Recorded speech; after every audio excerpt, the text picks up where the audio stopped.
pessoal, bem-vindos novamente aqui ao meu stream.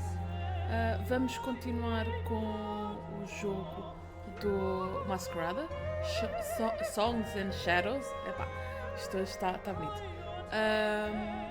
E pronto, vamos lá ver onde é que isto hoje nos vai levar à continuação da nossa história.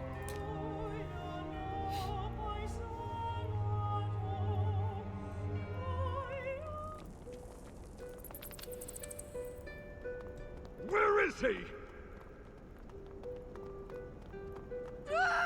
Damn it!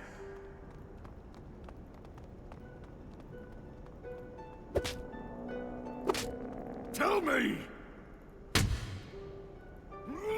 Enough!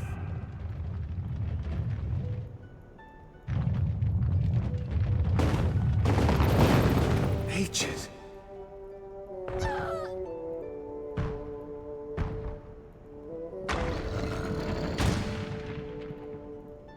Here we go. I've got you. Muito bem.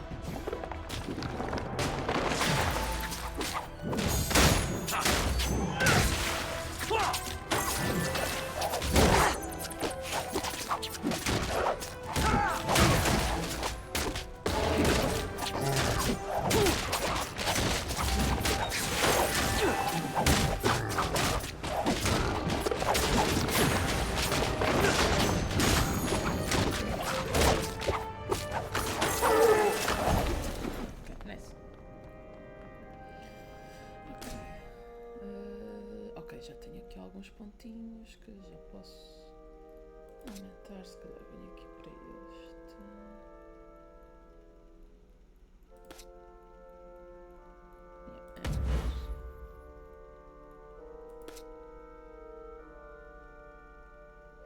Sim, pronto. E assim está tudo a 3 com este. Vamos aqui para o Cauldron. Vamos fazer se calhar alguma coisa.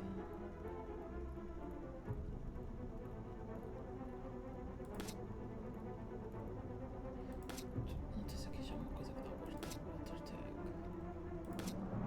Não! Ok, então. Vamos dar o water tag isto e. Isto também aqui. Tu tens estado desaparecida.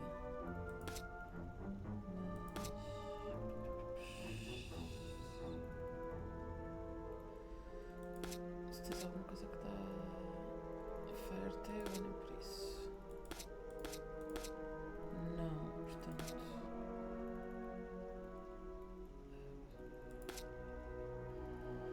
Não, vamos dar a fire tag que é mais importante. Creed Hills, nearby allies for 20.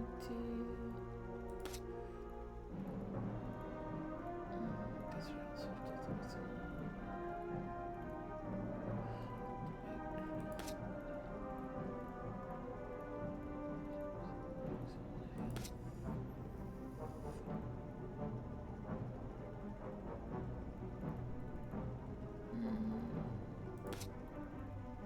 Vamos para este, que é melhor, se calhar. Tu acho que também tens aqui outra, portanto vamos lá ver o que é este. Speed boost speed, ok. Whenever an enemy takes damage from Amadeus auto attack,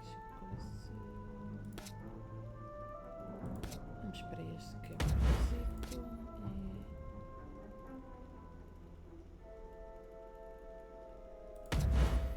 Por que não?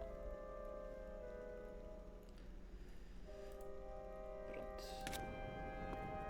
Vamos lá ver se há aqui mais qualquer coisita. Aqui está.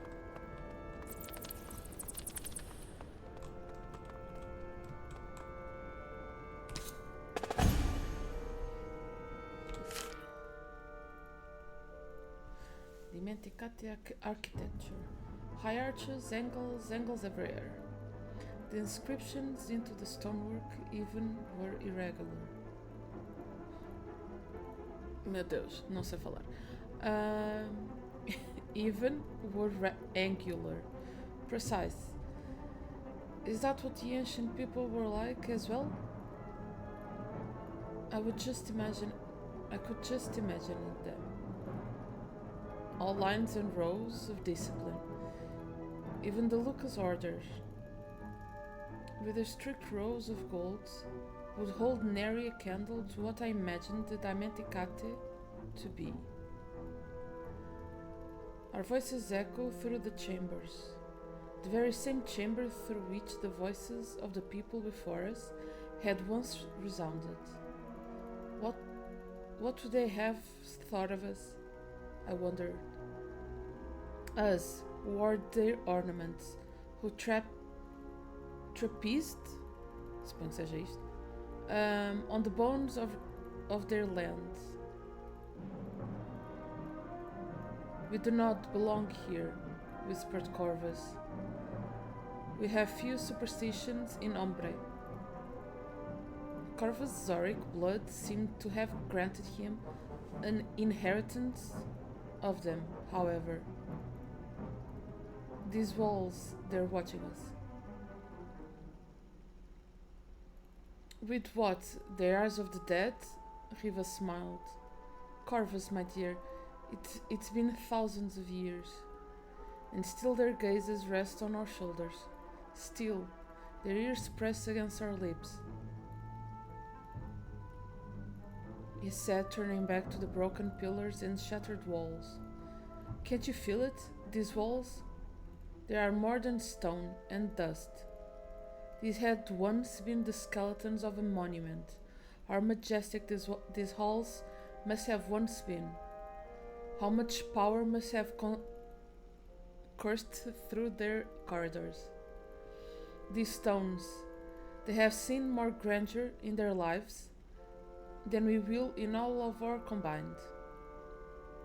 You think this... Peraí, que agora mexi isto e perdi. Okay. You think these materials could have come into contact with such greatness and remain unchanged? They contain fragments of souls invested into the world, remnants of the blood and sweat of our forebears. They are not dead. They never will be. He turned back to the rest of us. Should there not be even greater a reason to leave these ruins alone? Cloying sentimentality, Athena scoffed. You are aware that you speak of rubble and dirt, yes? A sad look crossed Corvus's face, and he opened his mouth for a brief second, as if in protest. Something else quickly skirted his mind, however, and he simply shook his head instead. A chill wind blew through the tunnel, and I shivered. The weather from drought or from something else? I was uncertain. We should make our sketches and leave, I said. We were here for one thing and one thing alone, to trace the inscriptions as part of our studies as inspectores. I agree with Cicero, Lucius said. Our beliefs here should not stay our working hands. We each left the others to find an inscription large enough to take a tracing of. We took out our pieces of charcoal and our parchment, and we began tracing.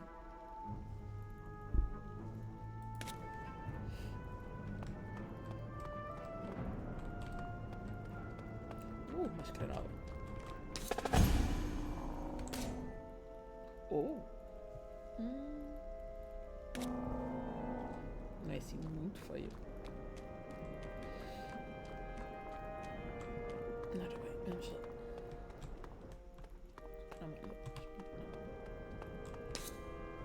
Where is the Regenti?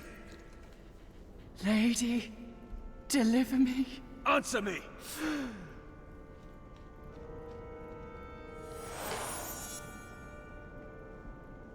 Porquê é que não tiraste a máscara antes, homem? Damn. Sabias que ela ia morrer?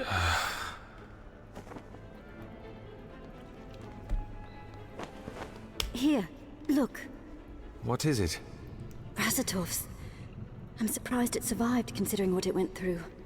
How did you find this? I thought I saw something moving in the rubble. A light or something. Turned out to be his journal. All's been charred save a single entry.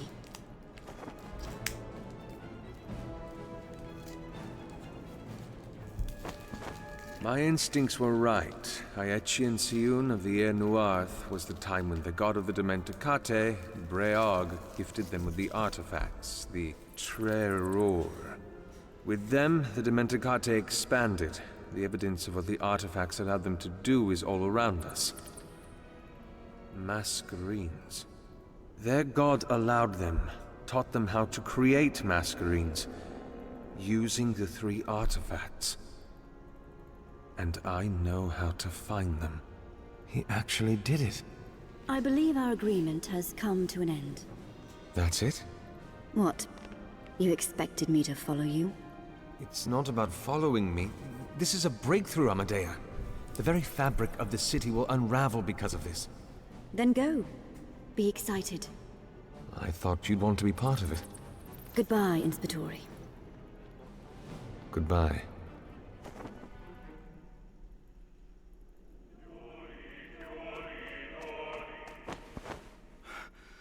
$172. Tell me how I am supposed to explain our actions to the families of 172 of my people. Null. We have spoken about this before. It is not enough. Telling them that the lady has better plans for them is not damn near enough. Where were you? Where was the lady when the Portieri assaulted the Quiet Order? Why did she not give us a sign? Why did you leave us? The answers are beyond your comprehension. You must have faith, Null. Then give it to me! Tell me why we are letting our people die. We needed the Regenti. You were there when we took him. You were there when he told us about the Cleaver, about the girl. And after we learn about that, you choose to send my people in such small numbers, just like the Conoscenza. You refuse to listen to my plea for sending more. Have faith, Null. I have had enough! You might have converted a few of my people to your religion, but you know that I still command their hearts. You have a day to make good on our bargain, Herald, or I will take my people and do it my way.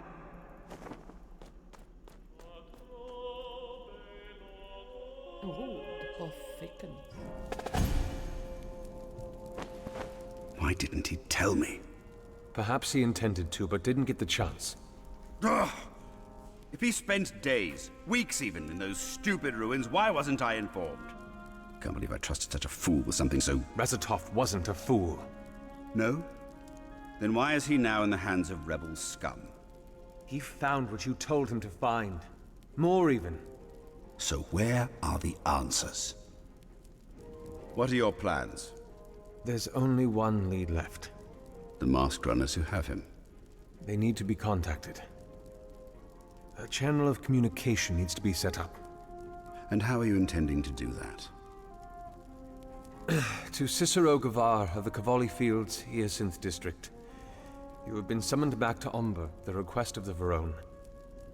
Your exile will be revoked, and you will be granted a grand sum of 10,000 crescents, should you complete the business that awaits you. A pair of coach hands has been... Get to your point. The business was to find Razatov. I have found him. He is with the Mask Runners. 20,000 if you bring him back. Lucia has been working on a case involving the Mask Runners. She should... I will not accept this. You... When my rats in the Cavalli Fields told me that you'd gotten familiar with the bottom of tankards, I pulled a few strings, cut a few trade routes, terminated a few breweries. Why would you do that? Because you're better than that. You're better than the drunkard I kept reading about in all the reports from the fields. And you're better than this coward who wants to turn in an investigation just because it suddenly involves going to the Mask Runners. Yes, you made a mistake. And yes, that mistake cost you your brother's life, nearly cost you yours, and has cost me my city. But it was a mistake. And we are not defined by our mistakes.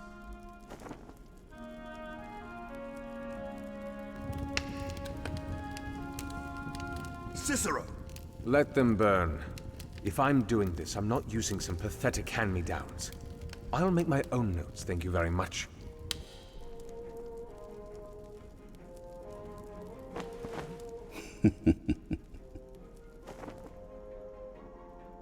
Scheming, scheming.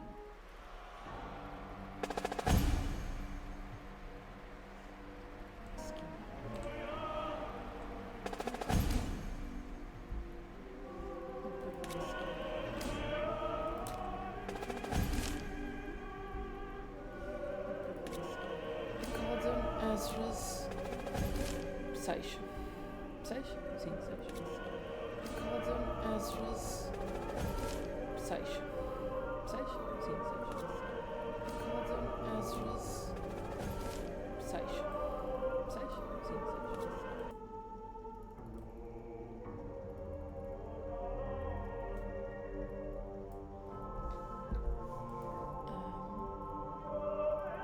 I have been unkind to this man, more than necessary, and far more than his behavior has warranted. He travels with me, protects me in battles, looks out for my interests, pulls more than his share of weight. And yet he asks for nothing in return except to stay to help find Razitov, and for me to answer a few questions about myself. In return, I cast suspicions over him and shun his efforts at reaching out. Ages have I been away from civilization for so long that this is my response to hospitality? He still hides something.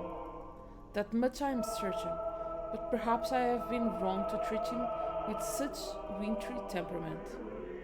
Ombre is a cold city, with frozen marrow, but that does not mean we should let the chill of its heart seep into our own.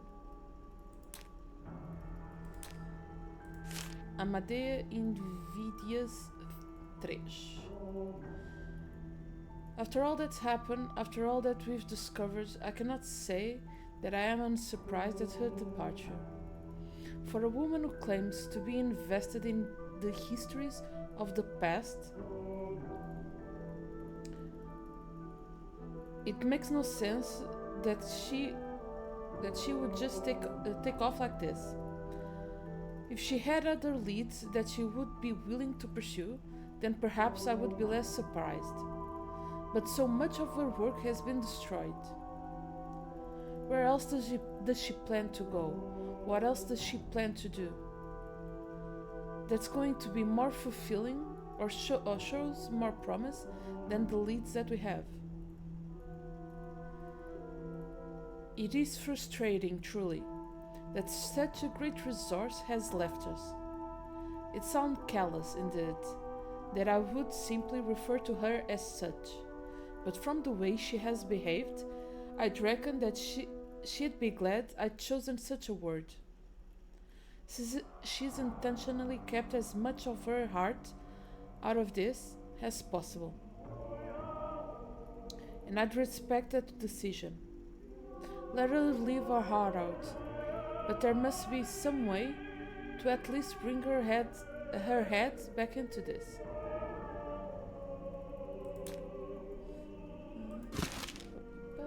Mais não. Incrível, cada vez que a gente vem aqui parar, há sempre lore aqui no campo de The Acredita and Vamos tests. Within the registry, there are 2 tests that its members must suffer, that will determine which role in the organization they would be most suited for. These are the Acredita and the Vamos tests. Vamos? Provavelmente. Não sei. The Acredita comprises examination that accesses a candidate that assess é isso, a candidate's knowledge in various fields ranging from Umbre's history to geopolitical climates of the Midnight Belt and slightly beyond, to calculus and mathematical reasoning. The Vamos tests, on the other hand, assess a candidate's prowess with the media and efficiency in combat. Those that score well on the former are often designated to the registry's research wing and join the rank of the Vegulas to become academics, while those that score better in the latter join the Portieri, as I did, to train and become marshal and forces of the registry's will. Members that do well in neither of them are simply left at the bottom rungs of the hierarchy and perform the most menial tasks within the registry, often without even the privilege of a masquerade.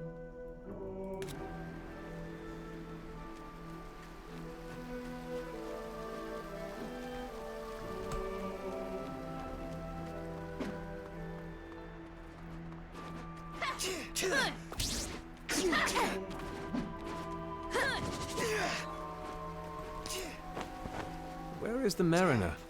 He wanted to go to the Hall of Song, sir. Asked us to take him there while you went inside. Well, take us there, please. I should speak with him.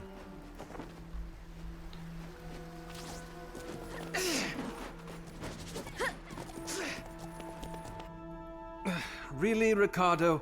One of these days you're going to have to sort these seats out. Is something bothering you, sir? There are papers everywhere.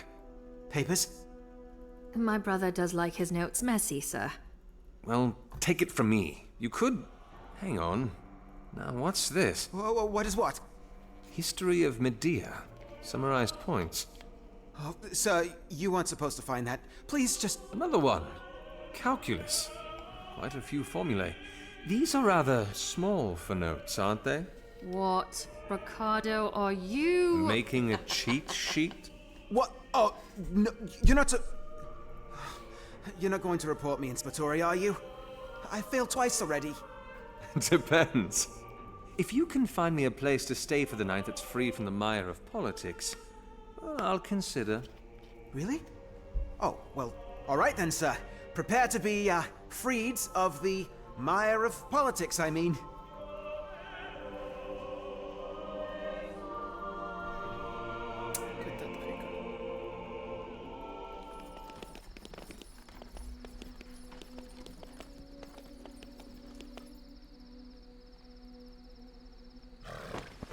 One more thing, before you return. Of course, sir. If you could go back to the Cleaver and find Amadea. Red hair, tied into a braid, wearing Dieci clothes. Shouldn't be too far from the ruins. Tell her or the registry, would like to speak to her. We'll keep an eye out, sir.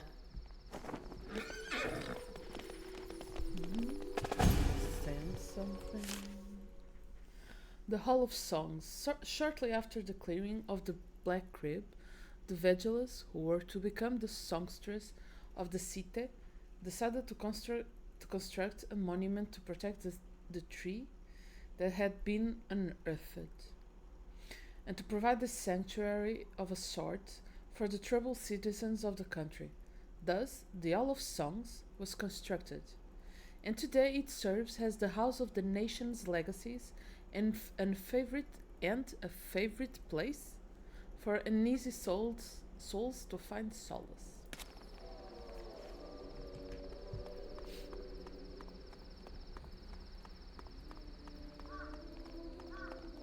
Como sempre, dar uma voltinha a ver se encontramos mais. Perdão, a ver se encontramos mais lore.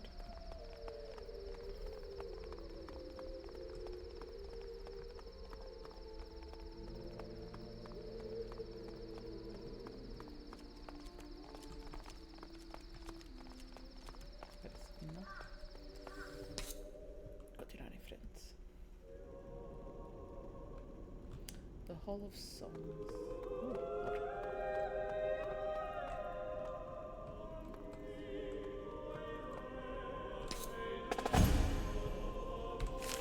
The first canticle, New Beginnings. The first canticle lasted for 12 measura.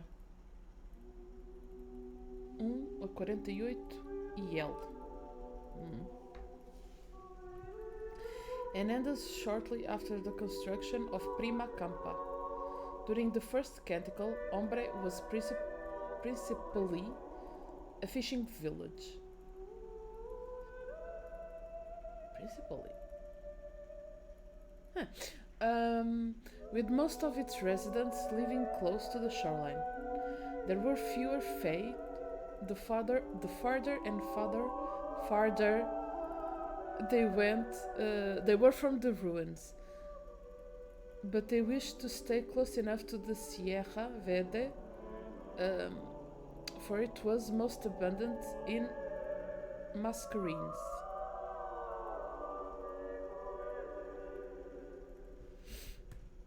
Deixa-me só confirmar se está tudo bem. Ok, está a aceitar. Ok, está aceito, tudo bem. Em princípio, sim.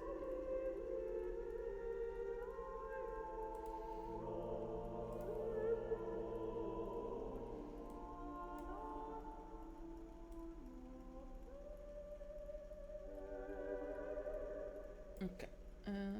Peço desculpa, voltando. Masquerades, ok. Though the people of Ombre quickly discovered the power of the Masquerades, they did not understand them enough to embrace them. Salting wasn't understood, and there were many casualties and minds lost to the Masquerades. This created great apprehension that surrounded the Masquerades, as well as respect for those willing to bear the burden of using them. Tales of the exiles who had somehow managed to survive the dark beyond trickled back to Altimere, and after time enough of dealing with the oppressive and suffocating ways of the country, many Altimerians decided to emigrate to Umbre, sustaining the new nation's population. Soon enough, the fishing village had grown too full, and unwilling to push further into the cavern under the mountain and face the dangerous beasts that lay within, the people decided that they needed to establish another settlement that would provide them with more than simply fish. Prima Campa, the first of what was to be known as the Randagia, was founded and the end of the first canticle was called for.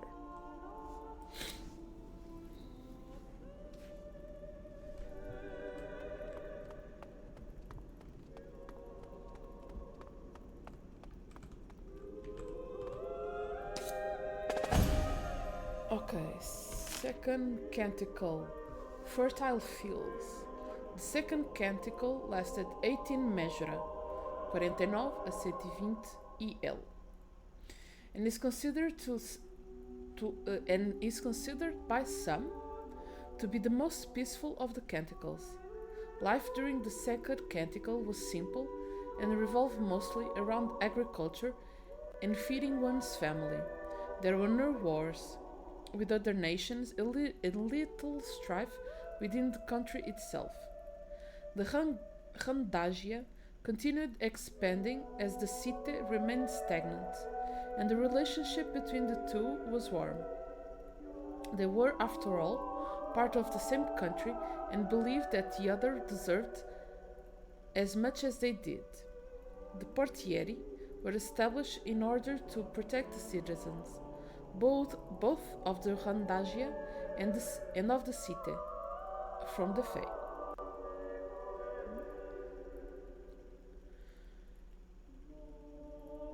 The first two media, Medanza and Merobusto, were founded. After the salting of the Valencio Ataran Vamos, vamos considerar que é isto, and training schools were set. Já me perdi outra vez. Okay, and training schools were set up to harness the power of the media. The nation was seeing progress, and its growth attracted the eye of its fatherland, Altimire. Tales of the success of Ambre did not stay within the silent stones that bordered the country. Word of its flourishing spread rampantly through the streets of Altimire, leading a great many to question the will of their priests. For so long they'd been told that what lay in the dark beyond was a wasteland. There was no life there, and there could be no life there. Yet, there the Umbrians were not only surviving, but thriving. Though the Altamirian theocracy decided the heathen nation of Umbre, their words failed. Desculpa. Though the Altamirian theocracy decried the heathen nation of Umbre, their words failed to settle in the doubting hearts of their people, and the chief priests knew that action had to be taken. One of the more popular chief priests of Altimire, Barovian Govalen, was sent to Umbre under the guise of disillusionment. He proclaimed the greatness of Umbre and convinced the Umbrians that he'd seen the truth. The Altamirians were wrong. The Orion region was a sham. And one day he assassinated Vaurone Ramus del Zole. In response, the Umbrians executed Barovian, giving Altamire the window it was looking for. The rest of the priests in Altimire told their people that the heretics had murdered Barovian, and hiding under the flag of revenge, declared war upon Umbre.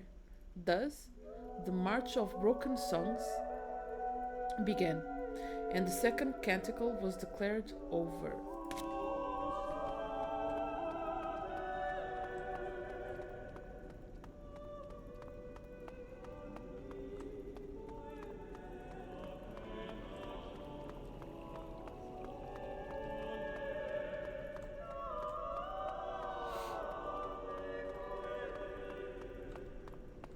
Significa que estamos no terceiro cântico?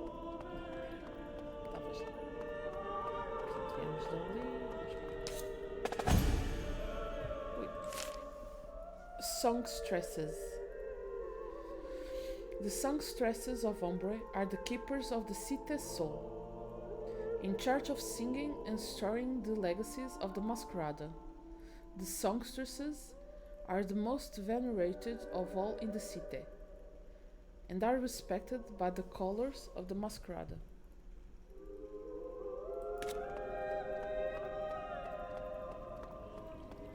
Vamos ser sinceros, a música deste jogo é tipo simplesmente espetacular. Tenho que ver se consigo arranjar a banda sonora disto. Ok, não li mais coisas, vamos aqui. The Singing Tree. The Singing Tree was unearthed during the clearing of a set of ruins known as the Black Crib. Its branches were the first part the adventurer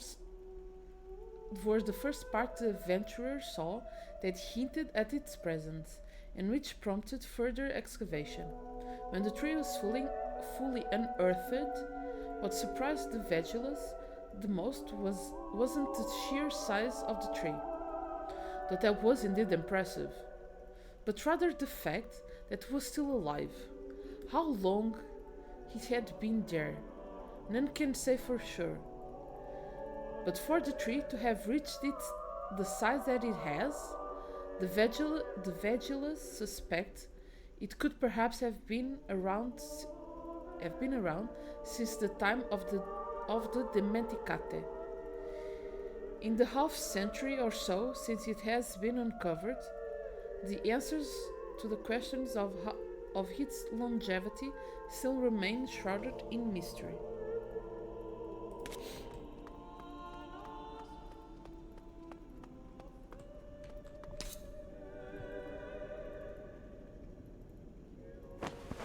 Thank you, sisters. Orlana, will you please take the chime and place it where it belongs?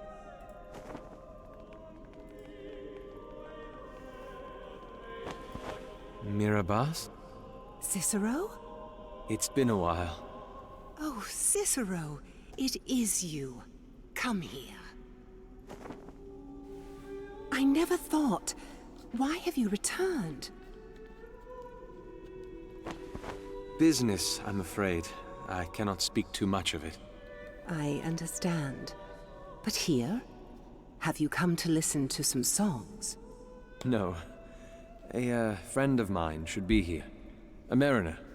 I believe I heard some of my songstresses speaking of one. He should be somewhere atop the singing tree. I'll find him. Thank you, Mirabas. Oh.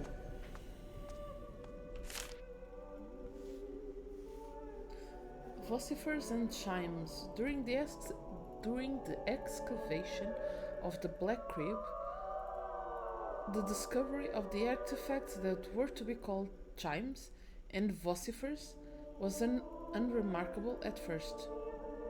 The mechanical boxes that were the vocifers weren't simply misunderstood.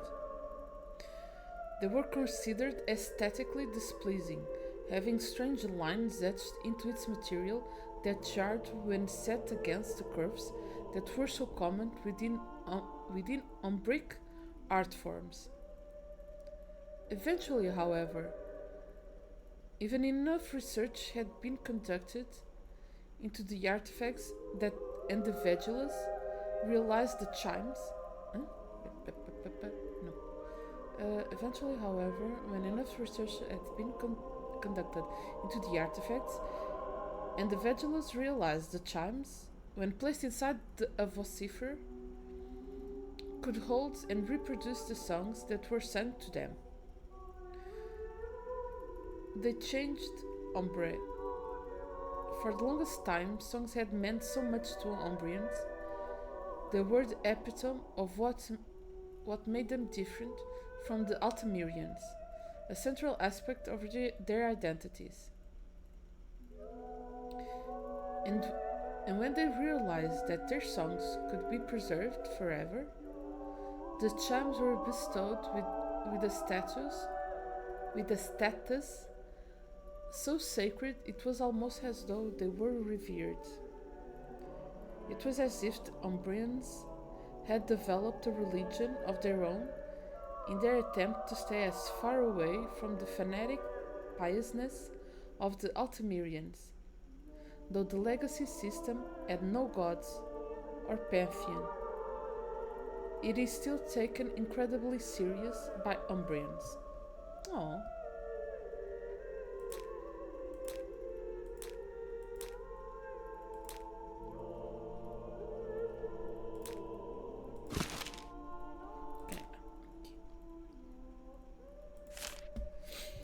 Mirabas 1.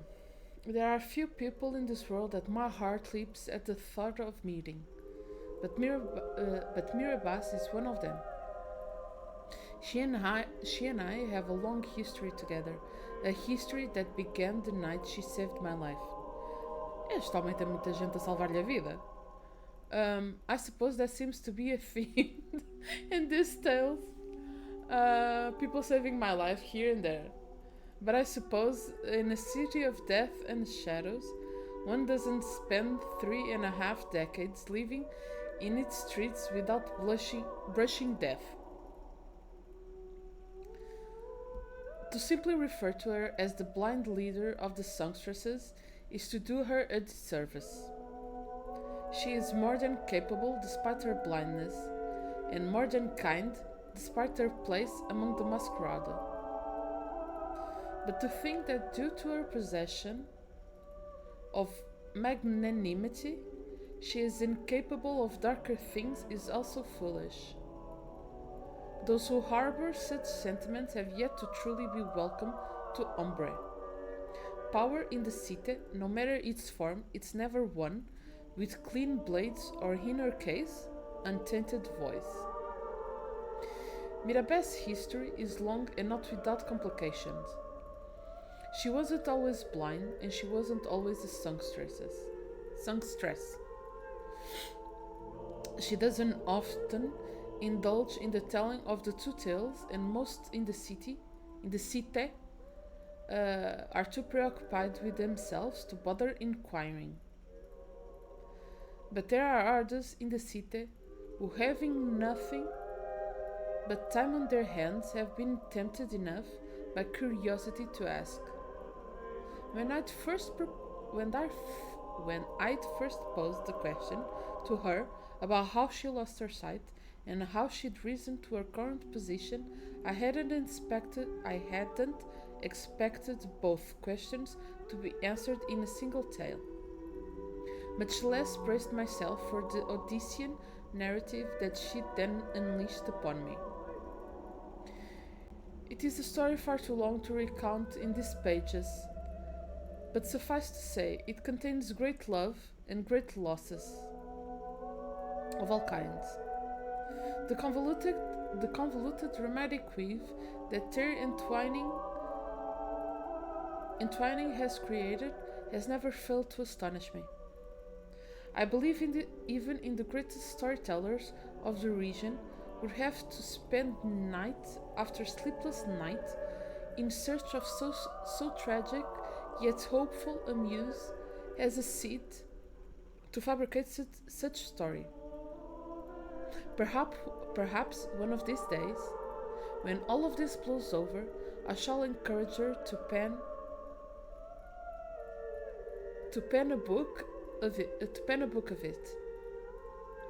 I've thought of encouraging her to compose her soul song with its details, but I daren't let such a macabre suggestion leave my tongue. I am not superstitious, but I know better than to tempt fate.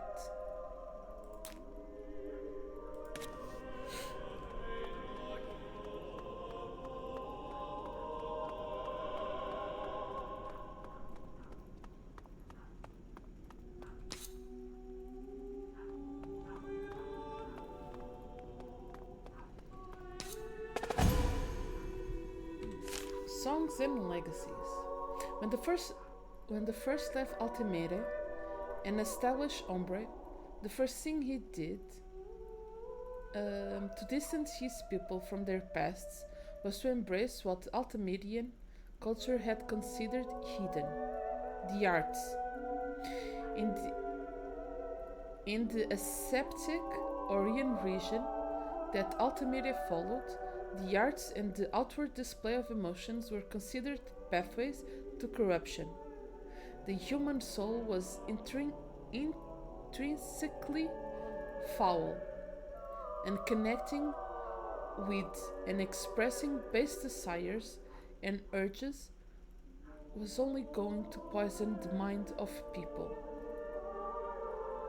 When the nation was founded, however, there were no artisans of any sort, and so the simplest and perhaps most universal of all the arts was used as the base of its patronage of the arts, the art of songs. The culture of Ombre has taken the fascination with songs to great extent. The thing closest to a religion that's to be found in the city is our belief in legacies. Every family of the Mascarada has a legacy, songs stored in the chimes that are hung upon the branches of the singing tree. The chimes of every family's legacy hung upon the same branch and allow the Mascarada to listen to the stories of its ancestors, reminding him of his familial duties and reinforcing the importance of the deeds he committed in this life. To the Mascarada, who had once been contadani, the concept of legacy is less meaningful. They have no branch on the singing tree, and no legacy to preserve. I will admit, however, that the idea that you continue to live on after your death, even if only in song, has an appeal to it.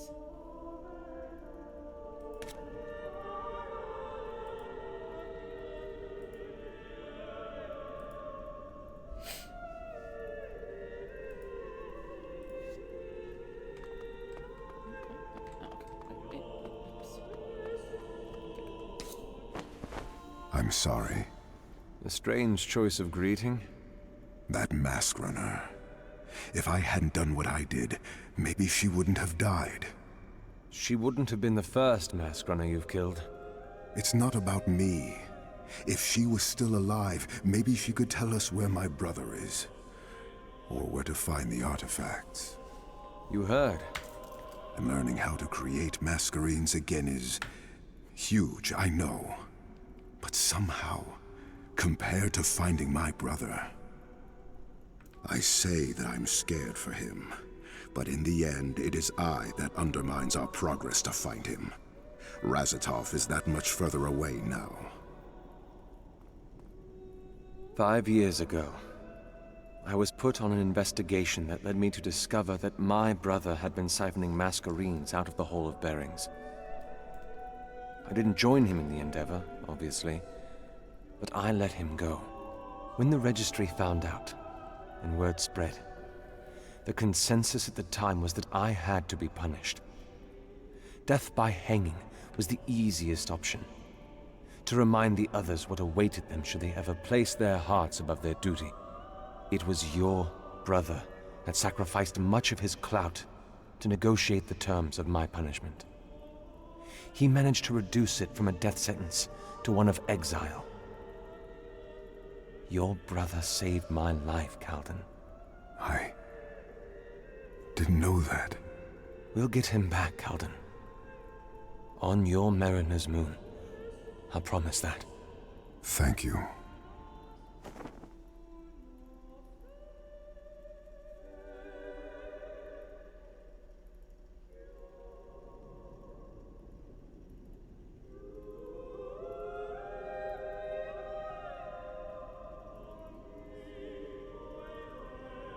Desculpa, eu estou só aqui a ver que a voz do Caldas não me é estranha. E estava a ver se encontrava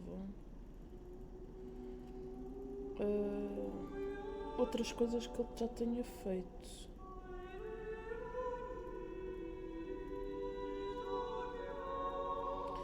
Mas não estou a ver nada que eu conheça que ele tenha feito. Ele já teve imensas coisas já agora, mas nada que seja muitos jogos, muitas séries de animação, na sua maioria, mas nada que especificamente eu tenha visto, ou que neste caso tenha jogado, que faça com que eu conheça.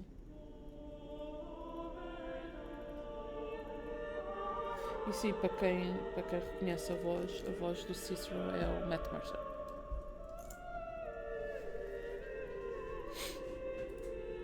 Ora bem. Para onde é que eu tenho que ir? Para cima? Para baixo? Tu não ajudas a nada, não é? Vamos experimentar para cima outra vez. Não deve dar nada para não. Portanto, vamos para baixo.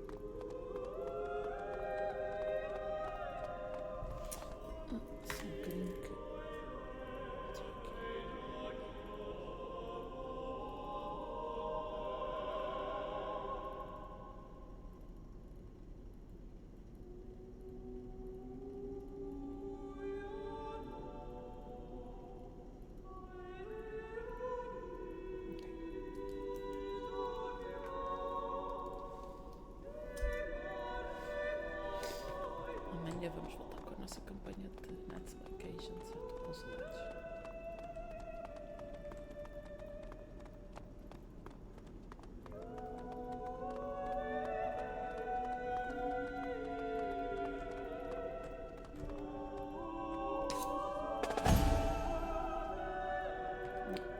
fourth canticle? Não, vamos para o terceiro.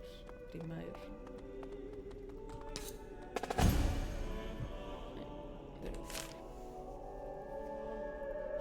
The third canticle, Broken Songs.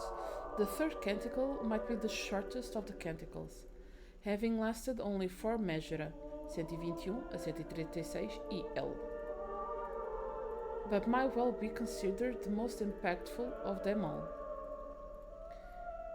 It was during the March of the Broken Songs that the Umbrians discovered their true potential. Forced to defend themselves against the Altamirians, who within their massive army outnumbered the Umbrians dozens to 1. The people of Umbre used the Mascarenes in ways they'd never before considered, to kill in masses. Once the Umbrians began to accept the devastating power of the Mascarenes, the tides began to turn, and during a major skirmish at Murares Valley, a group of Umbrians sacrificed themselves to collapse the mountain path, sealing off the only passable route between Umbre and Altamira, effectively ending the March of Broken Songs and signaling the end of the third canticle. The fourth canticle, Whispered Words. The fourth canticle lasted 12 measura, 137 a 184 EL, and was the period during which countries from across the Midnight Belt began noticing Umbre. Tales of powerful Mascarenes spread through the lands and enticed curious foreigners, who, though not yet in droves, came to the shores of Umbre to personally ascertain what the truth of the matter was. Needless to say, all who came were sufficiently awed. Needless to say, all who came were sufficiently awed, and returned to their homelands to spread the word. Awed? What the hell? Immigrants began coming to Umbre, and guilds were established. And the Altus Nobilis was founded in 145 IL, while the Luca Infinita was born around 150 IL. The heralds arrived on Umbre's shores at this time as well, though no records can be found of them exactly that. Meu Deus. The heralds arrived to Umbre's shore at this time as well, though no records can be found of when exactly that happened. The sign that the Vegelus determined ended.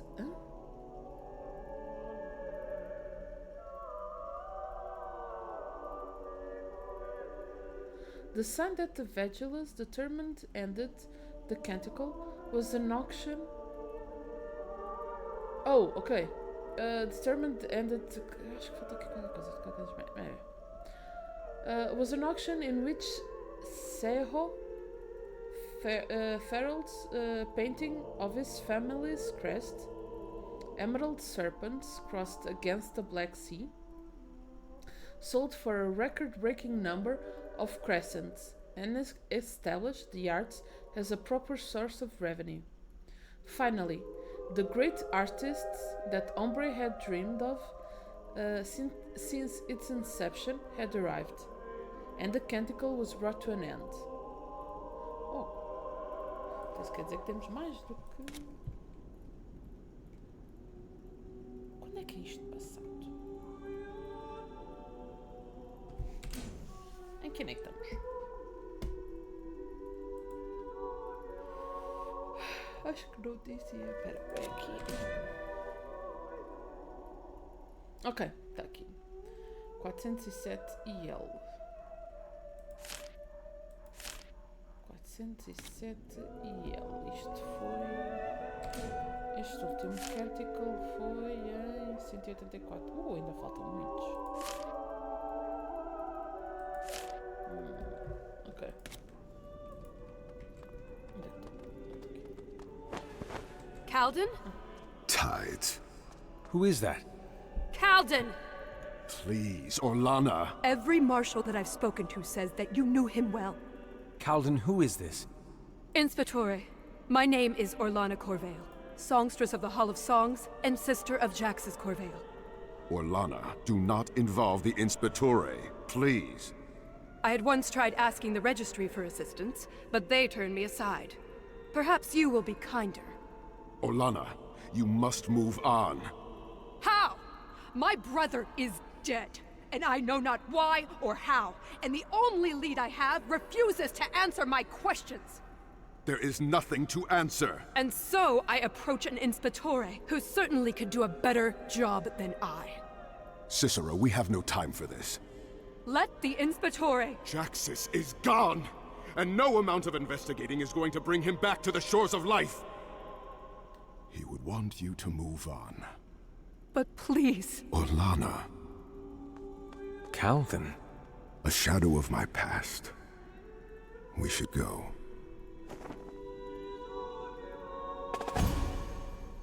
Então quer dizer, o teu irmão desaparece e tu pedes a este para te ir ajudar a encontrar o teu irmão. Mas a outra, coitada, que pede ajuda para tentar descobrir o assassino do irmão, ou porque é que o irmão morreu, dizes que é para esquecer.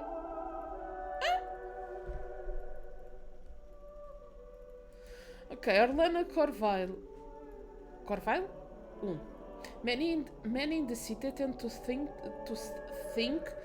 of the songstresses as insular and isolated from the world of the rest of the Mascarada, and sometimes reminders that they have history that involved the other members of society come as a surprise.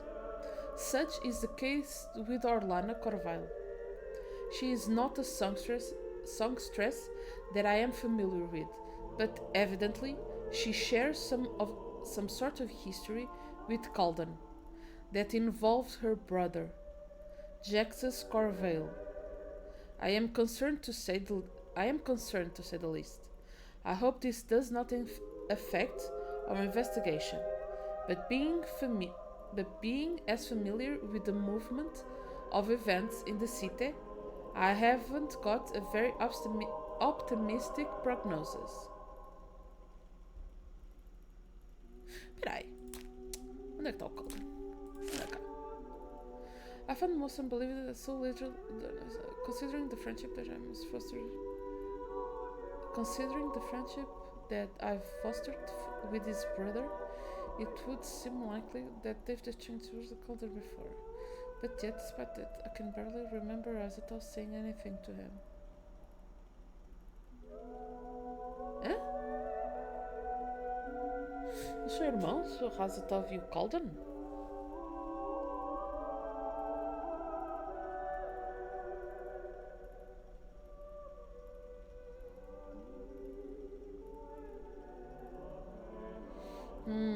Ok.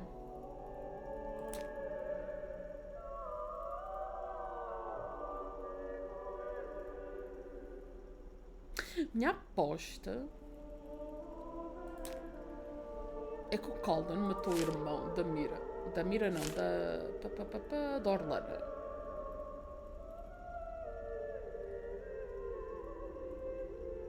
Porque o Calden queria qualquer coisa com a Orlana e o irmão, o Jaxus, não queria. Ou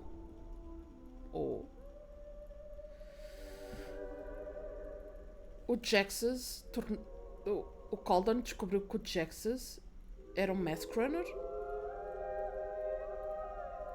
Então o Calden matou. Ou o Calden ou o Razatov matou e esconderam isso. As minhas duas hipóteses para estes dois. para o que está a passar aqui com estes dois. Se tiverem outras teorias com isto, digam.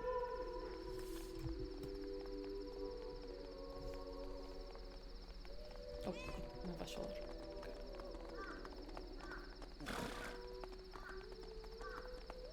Deixa eu ver se há aqui mais alguma. Não, sai da frente. Mais alguma. Lore. Posso ler? Não.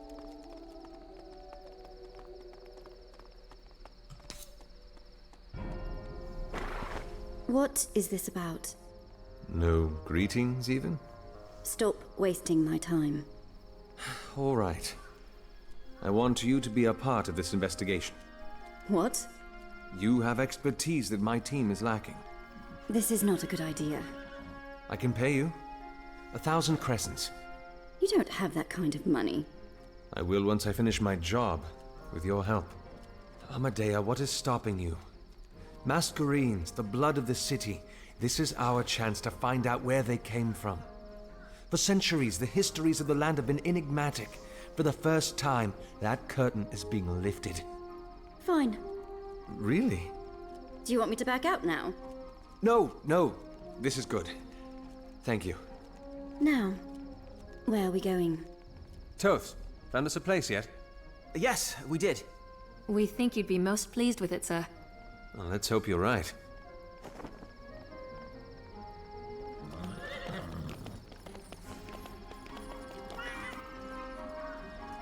So, what fruits have your search yielded?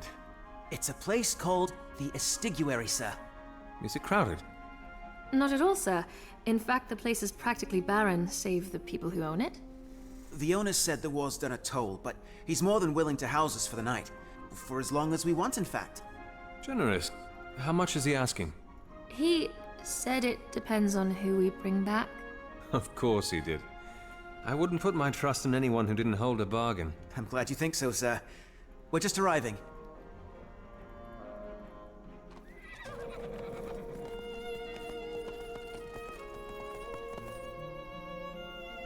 Tides. That's... Beautiful. All right, Ricardo. I hereby promise never to rat you out. Sir, we'll go in and tell the owner that you're here. We'll be right back. I don't understand. This is too beautiful to be so... empty. The owner was telling us that the people of the city forgot about it ever since the war started. In the first year of the war, the road that led here was frequented by masked runners. Makes sense that people stopped coming. What a pity. I'm not shedding any tears. The more space we have to ourselves, the better, I say. He's ready for you, sir.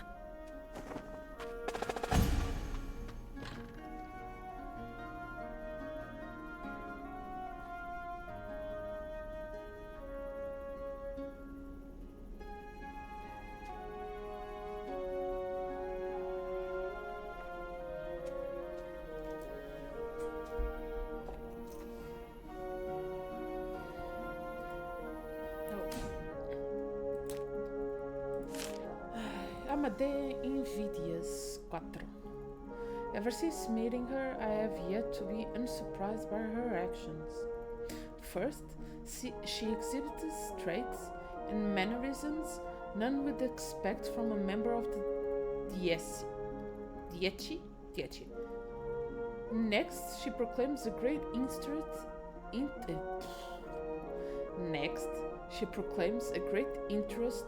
in the Dementicate and their history, but she refuses to come with us, even as the prospect of learning one of the greatest mysteries about them. After that, she makes it clear that all it required of her to come aboard the investigation was a promise of a little wealth and a drop of aggression. There is only one kind of a character that I have come to recognize that would display traits as inconsistent as these. One with a shredded psyche, who is adrift, torn between a past perhaps and a crippling prospect of the future. I suspect she has lost herself somewhere in her history, and now she spends her days wandering about without a proper compass to guide her. Oh, filha. Cases such as this are all too common in Ombre, where so many yearn to second chances of a new lease on their lives. Many think severing the ties with the world in which they had once lived is an effective way of moving on from a tragedy, or coping with the loss of a sort. I know this, for I speak from experience. Traveling to the Cavalli Plains was my chance to start afresh. I believed, but as much as I tried not to think of the war or my brother, the more I tried to cut the past out of the present, the more it shaped me, defined me, paralyzed me. I turned to spirits and wines as a relief, and ventured into dark areas of the mind that I'd rather not recount.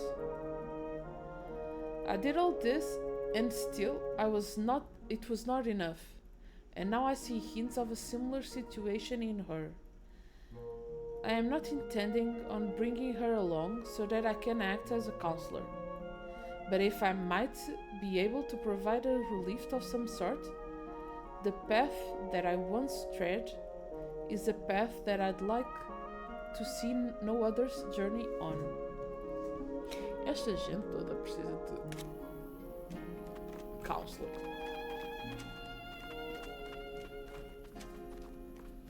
Porquê que os burros têm coisas atrás, tipo amarradas a eles quando não vão a lado nenhum, coitadinhos?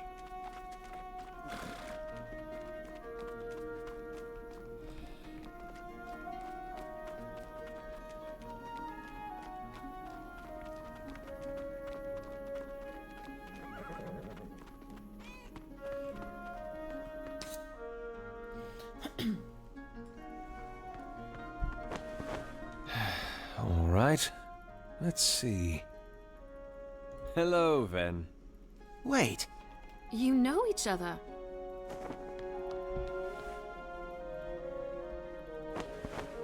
What? I don't believe it. How have you been? I should be asking you that question, you rascal. Why didn't you tell me you were bringing him? We didn't know that. Well, why don't the lot of you find some rooms that suit you? As you can tell, the entire place is basically yours. About that, Ven. The twins were saying something about price. Ha! Cicero, please. What do you think I am? The kind of man who swindles his friends? No, that treatment is reserved for the dastardly. You stay here for free. Ven, I can't. I insist. And I insist not.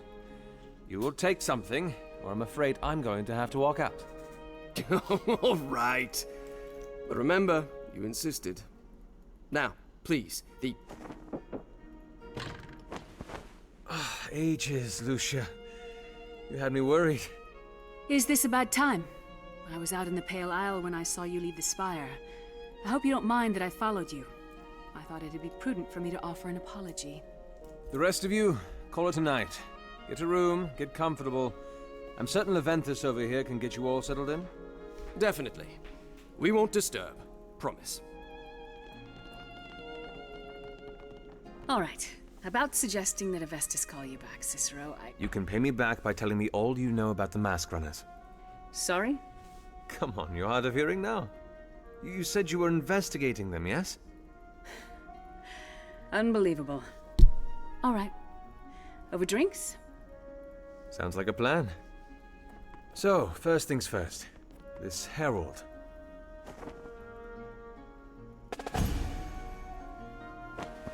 Fractured. Lucius says that ever since the War of Bearings began, the mask runners have been fragmenting. Returning back to their factions, the way things were before my brother.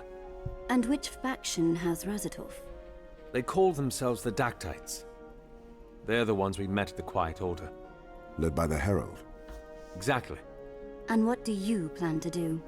Find this herald and get Razatov back. Simple as that. There you are. Is she the result of the cleaver? Result? How did you find us? I returned to the White Spire this morning. Inspectori Lucia was there. Apparently, she'd been here for most of last night. Can't hide forever. Marshal, this is Armadea. She'll be lending us her expertise in the Dementicate. You've spoken to her of the artifacts, then? We have. So, what are they? What do they do? We're not entirely sure yet. Our leads in the Cleaver were destroyed. What are your plans now? We need to get Razatov back from the Masquerunners, a faction of them called the Dactytes to be specific, and we're going to do that by finding the Herald, their leader. Direct. How refreshing. And how do you intend to find this Herald? By finding Lysandra Rorik. What? The leader of the Masquerunners. Make a distinction, Marshal. Lysandra leads the Melakate. They're not the Masquerunners with Razatov. Just tell me which groups I should be taking note of. The first, the Dactytes, a new faction led by the Herald who have Razatov. The second, what remains of the Melakate, led by Lysandra, my brother's second in command. And you want to find her because you believe she can lead us to the Herald? Yes, and Lucia concurs. Inspectori, those are Masquerunners you're talking about associating yourself with. We're not colluding with them. We just need information. They are fugitives of the law. If you have another suggestion on how we should find Razatov, please, I'm all ears. I hope you know what you're doing. To find her, Lucia has suggested that we turn to a character called the Bloodless. I suppose that is a smart move. No. Lucia didn't tell me very much about the man. He is a man without honor. He is a smart man of the Laboris Solus who recognizes the power of information and secrets. If there is anyone that can track a person down in the city, it is him. The Luca have spent years attempting to locate this man. He's crossed more than a few of my guild's boundaries. Note that we are not here to tend to the Golden Guild's interests. You might not be. You think Favio will be happy with you stopping this investigation just to catch one man? Oh, fine. I will not act against him. I do not trust him. Calden. I am sorry, Cicero, but there are entities in this city that I do not wish to be involved with. For the sake of your brother, even? As long as I don't ever have anything to do with him. And how do you intend to establish contact with this enigma? You seem to know a thing or two about him. I've worked with one of his messengers before. Vasco Tessitore. He's often found in a tavern called the Bleeding Beetle. Then what are we waiting for?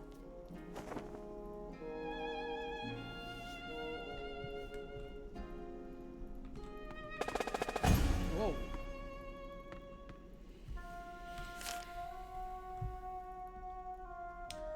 The Heralds. If we are to find Razatov, it is clear that this herald is our best lead. We aren't going to get anywhere without any information about the identity of this herald. However, and I believe I know just the person that might be able to help us with that. Tiziana Di Felice. So the first lie has been fed. I cannot let her know that we have discovered the functions of the artifacts that Razatov searches for. If she knows that they have the ability to create masquerades, that we only advance and hasten the Lucas' involvement. The Golden Guild needs to be kept out of this for as long as possible.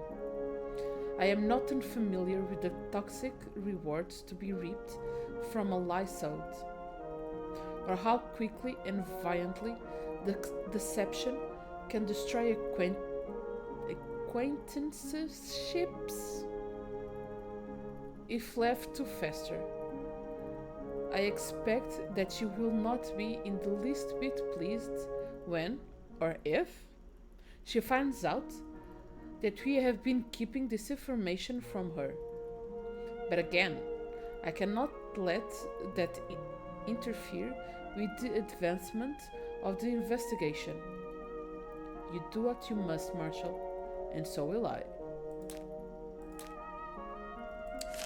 Calden Ezra's set. Calden's response to the Bloodless has been unkind at best, savage at worst. What is it about the information broker that provokes him so? It must be whatever he's keeping from me. I should see if I can sieve out any further details.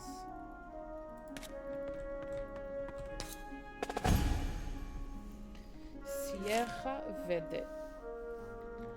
The mountain Sierra Verde has watched over Umbre since its inception and sheltered it from harsh weather.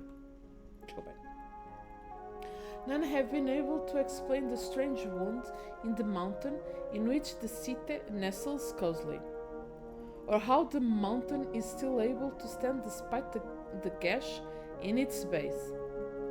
In fact, little is known about the mountain at all. It has been around since the time of the Dementicate. Some extant records mention it. And in the primary geological component of the mountain, a rock called umbrite cannot be branded. But that is close to all the knowledge we have on it.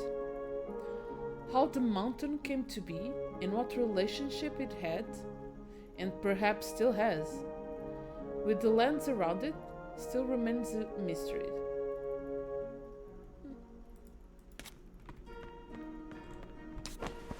What do you want? You seem troubled. I stick with you for one day, and already I'm part of plans to venture into the darkest parts of the city. Masqueradas, the Bloodless. It is often in the shadows do secrets hide, and we are chasing big secrets. What do you think the city will be like, once we find Razatov and the artifacts? Well, Masquerines will no longer be scarce, which means the fundamental threads that our society has been woven from will change. How that even begins to affect our world. Well, the guilds might not even need to exist. The titles of Contadoni and Masquerada might cease to mean anything. I really don't know.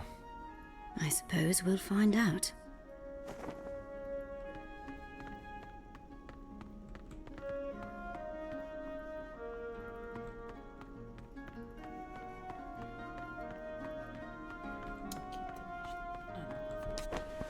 Sure you don't want to come? Yes. He's going to help us find your brother, you know. Then I'll be glad when he does. I'll see you later, then.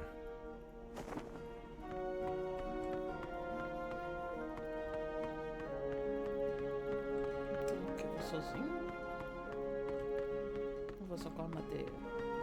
Pelo menos com a tia.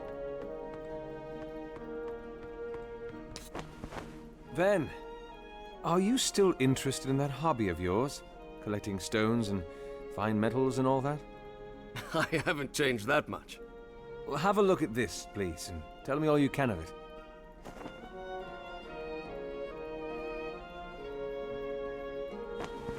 What is it? I was hoping you could tell me. I have a feeling it's got at least a few, special properties. I'll do some tests and measurements and get back to you about it when you return. One last thing.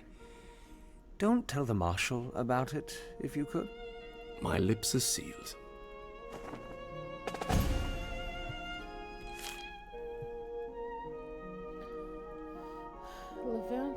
Leventhas Merimbus. It is difficult to talk about Leventhas without smiling. The man is truly a joy to be around, an attribute that is scarce to be found in Umbre. Many who know me know that Leventhas has been a large part of my life for a long time. But if I am to describe my relationship with the man, we must first start at the beginning. Uma aposta que este também lhe salvou a vida.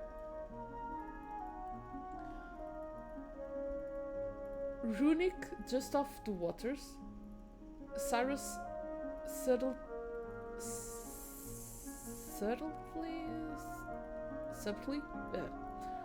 motioned with the fingers of his free hand.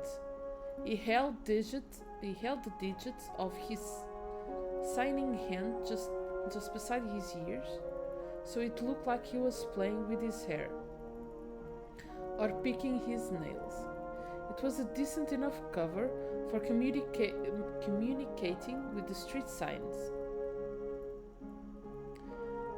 No guards, he signed, which was unusual for the dogs. Others called us foolish for deciding that this was a good spot to find prey. But Cyrus and I knew what we were doing.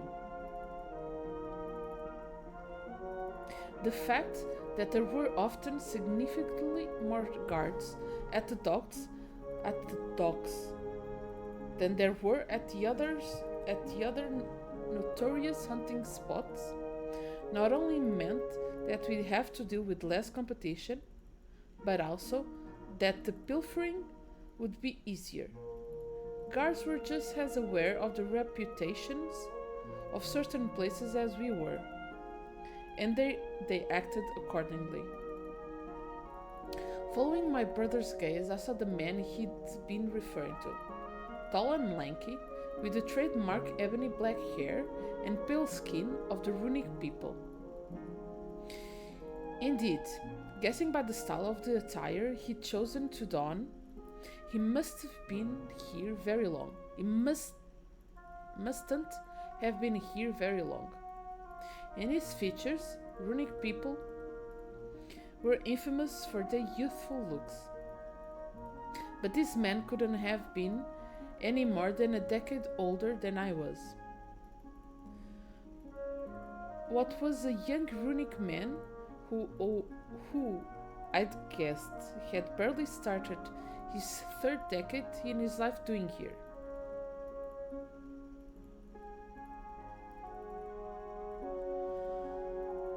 I waited until my brother looked at clothes and face too. Young. First trip? Must be, I signed back. I nodded, waiting for you. Cyrus returned the slightest of nods and brought his free hand back to the book in front of him, to turn a page. Glasses slowly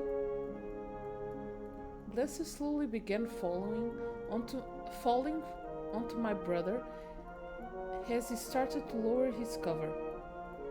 He made the peepholes in the book as he was reading a little more obvious.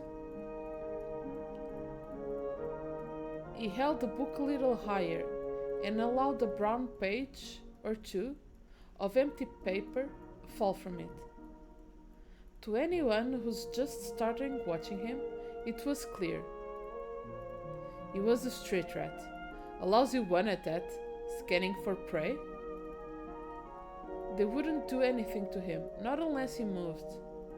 He wasn't worth their time, but he wasn't the one that lost the coin flip today.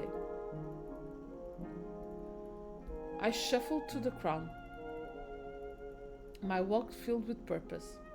I was a young dock worker who'd been told his salary for the month would be halved for breaking that stupid, precious tesseract vase from yesterday's shipment. I frowned. I wasn't happy. People would catch on to that. They'd excuse my rough shoves. My journey through the mire of flesh and odors and sounds was just one of many plain journeys through the crowd and any eyes that should have been wary of me. All had a much brighter target to keep watch over. The pathetic excuse for a pilfer that was my brother. Whew, I still feel rough. I reached the Runic man in a few short moments and sidled up beside him, helping him unload one of his shipments from the boat. I hear the winds from Rune are roughened this time of year.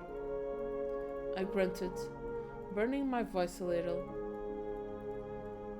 A little brine in throat and salty fish between my teeth would finish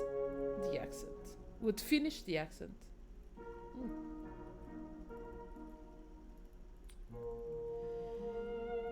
He put a shipment down and he made a shh noise. Must have been a runic grunt or something. He turned to me. Thank you for that, but I don't remember asking for anyone. At least he had come with a healthy dose of skepticism. Nah? I asked, cocking my head to the side. But the boss over here said you needed some help. I said, pointing off behind him at one of the dockmasters. He turned his head to follow my finger. I'm sorry, I really don't, but I was gone. The snatch was perfectly executed. He tied his spurs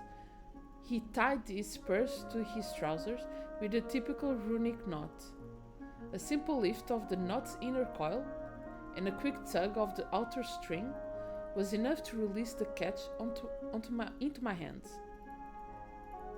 I blended into the crowds as quickly as I had emerged from it, and caught my brother's eye. I raised the single eyebrow in a smirk, but my expression quickly faded as he waved at me, desperate.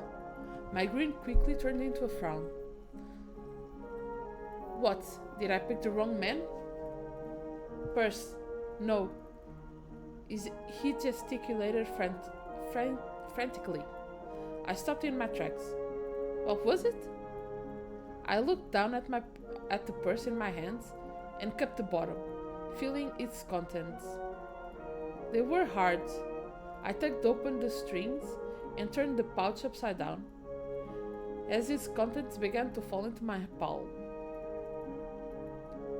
Whatever it was jingled on its way out. So what could whatever it was, jingled on its way out. So what else could it be? So what else could it possibly have been but 7 small black pellets fell into my palm. I had instantly recognized them. Though my curiosity at that moment drowned out the disappointment that they weren't crescents.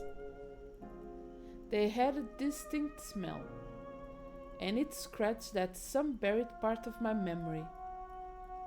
But I couldn't quite identify what they were. Rolling one between my fingers, I made note of its features. It was hard and dense and smooth and oddly familiar. Where had I seen this before? I looked back at my brother and began to sign. What are? I frowned. My brother wasn't looking at me, but his eyes were wide open and his mouth agape.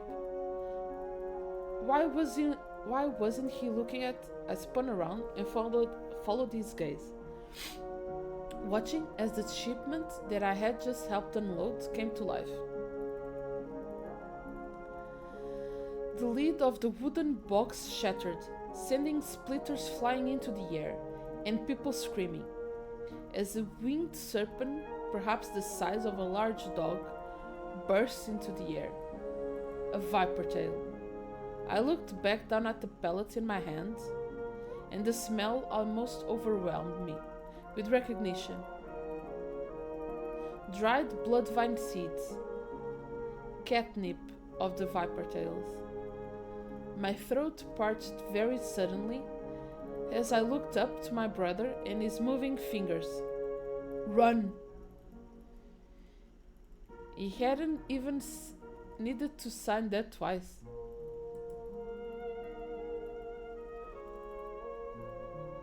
Portanto, o Venom salvou-lhe a vida.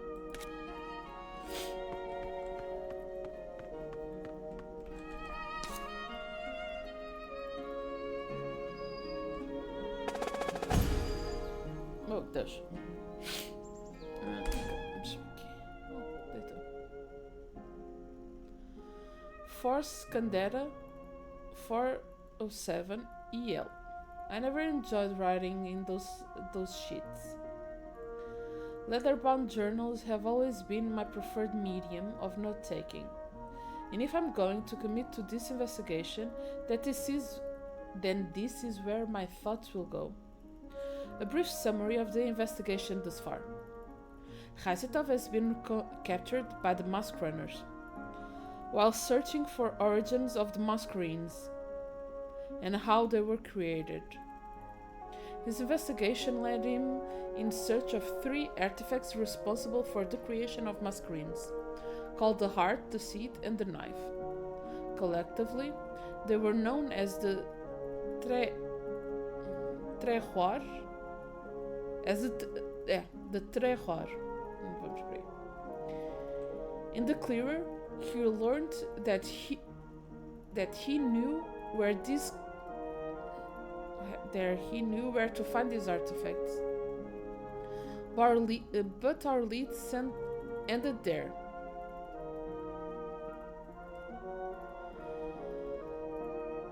There are a few other loose ends that need to be wrapped up as well. There was the stone found in Razitov's office in the White Spire, and we have yet to understand its purpose or function. Also, Razitov has been looking into the creation of Fae. It stored a handful of them in glass jars in his office. But what that has to do with anything isn't clear. Our next major step in this investigation is finding a figure called the Herald, leader of the Dectites, the group of mask runners that have taken Razitov. And to do that, we are going to go to an information broker called the Bloodless. Hopefully, he can tell us directly of the Herald and where to find him. But in the case he cannot, he should at least be able to lead us to Lysandra, leader of the Malacarte, the remnants of the Mask Runner faction that my brother led. I am hoping that she, as a Mask Runner herself, will be able to tell us more if needed be. My discomfort with the Mask Runners has not gone away in the least, but I cannot let that stand in the way of my duty.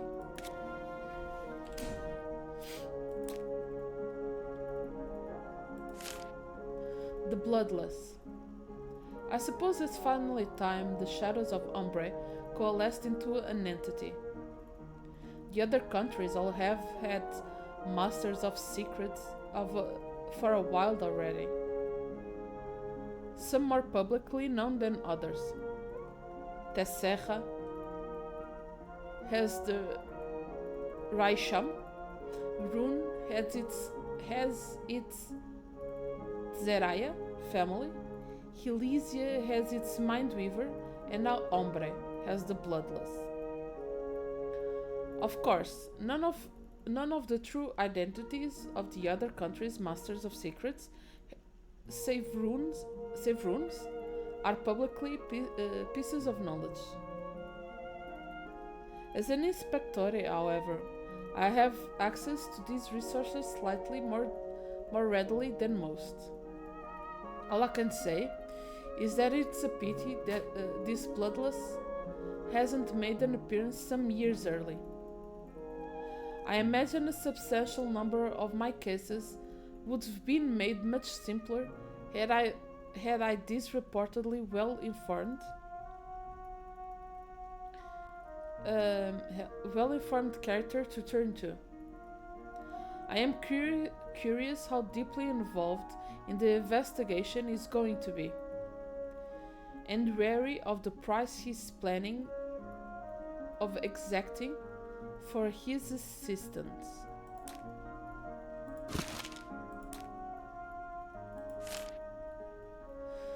Mask Runners, Dectites. The Dectites are a relatively new fashion of the mask runners.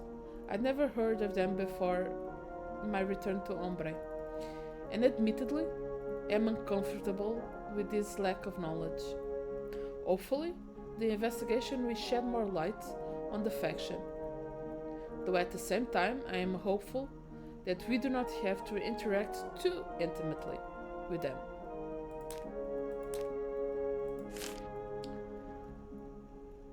The Astigari.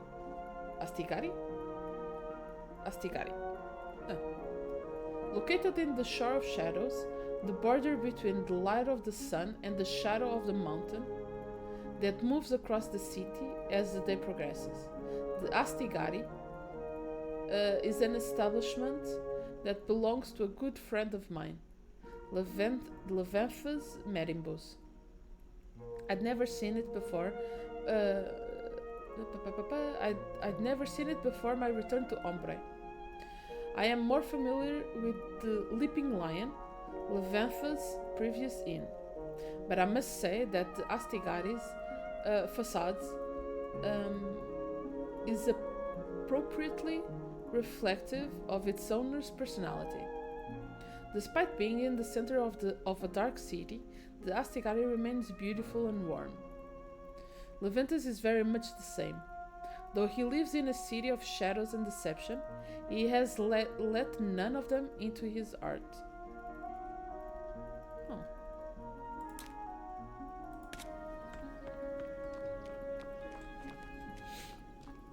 Confirmar se não há mais.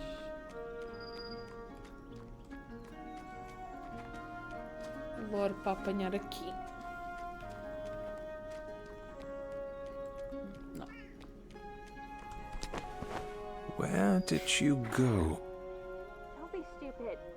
You've seen how he is. He's a good man, Elena. Even good men have standards. I hope you're not talking about me. Sir! Sir, we were just... Nothing. You were just nothing? Well, if that's really the case... We'd like to practice the Vicifer, sir. Brother! Both of you? I apologize, sir. My brother... Let him speak. Yes, the both of us, sir. Meliari for myself and Messaniari for my sister. Well, if you want to practice the Vicifer, you're going to need a piece of equipment from a Mascarada, aren't you?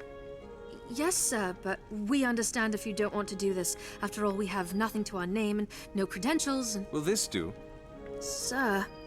That's not an answer. What? It would do fantastically, sir. There's enough space for the inscriptions involved in Meliare. And the blade is more than enough to paint on. Are you sure, sir? Well, the worst that could happen is I get an ugly blade back, isn't it? All right, just a minute, sir. We'll do some basic forms.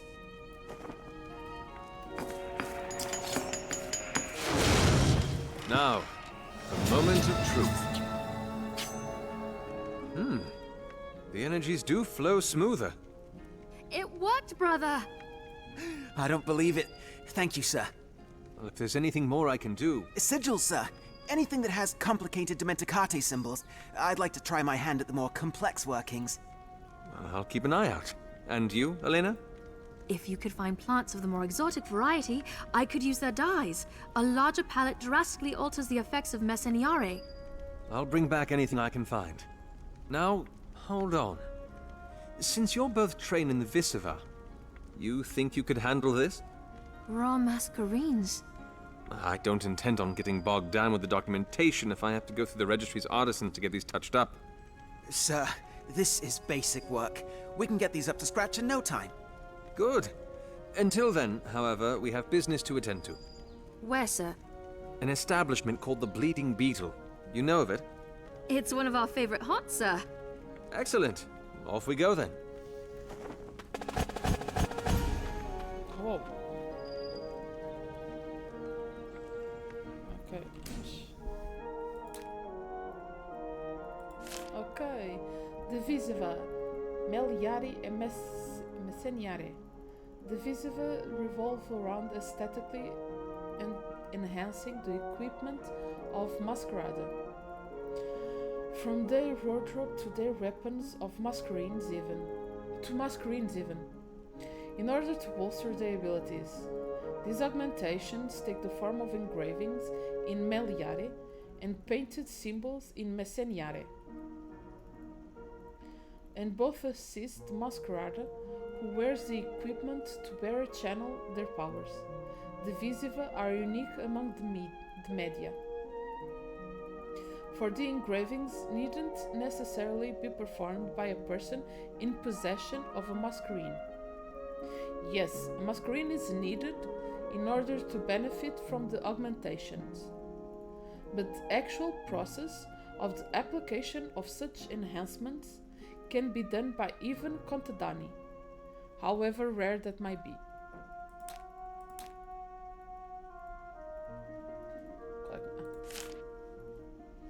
Papa, inks and engraving. Speaking to the twins outside of the Astigari will allow you to equip the various inks and engravings that you find during your travels around the city. In order to harness the effects of either an ink or an engraving, one must be paired with the other. The chosen engraving increases the character's base damage by a specified percentage, while at the same time determining the probability that an auto attack will trigger the effects of chosen ink. Ok. Ora bem, então tu tinhas metido que... Oh.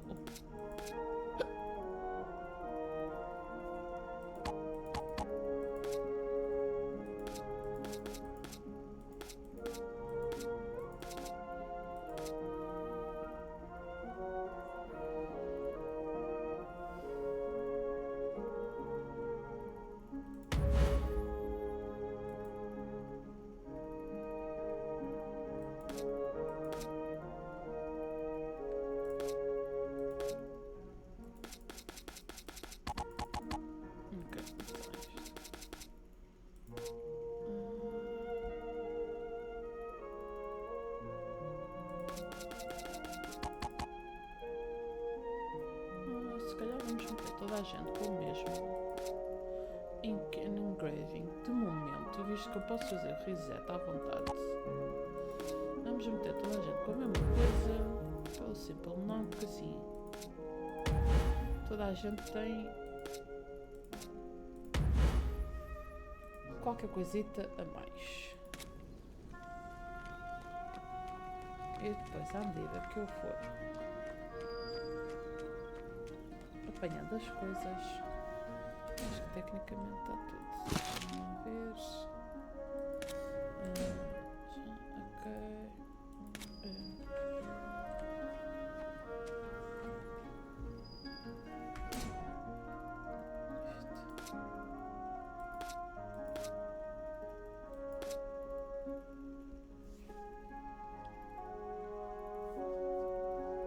Faltava ver isto também.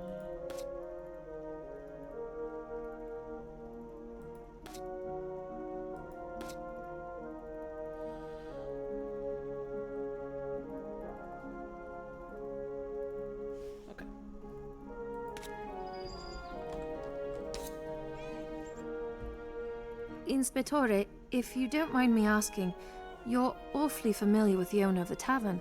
He was a close friend of my family's when I was younger. Before I joined the portieri, he shared his purse with us. Helped us get through rough times. That's sweet.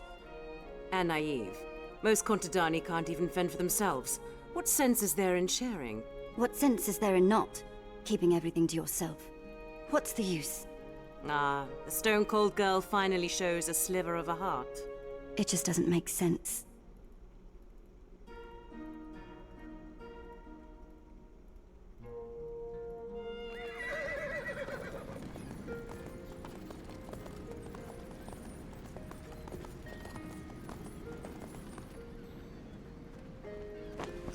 The street to get you to the Bleeding Beetle's down this way, sir. Too small for the coach. We'll be waiting for you here, whenever you're done.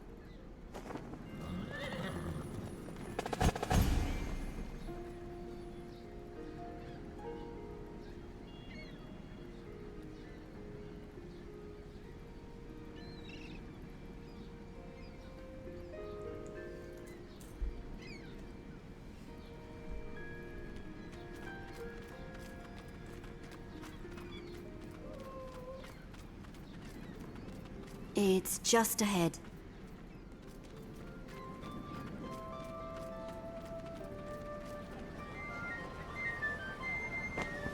That's him. The one with the flute. He's good? Among the city's best. We should get closer.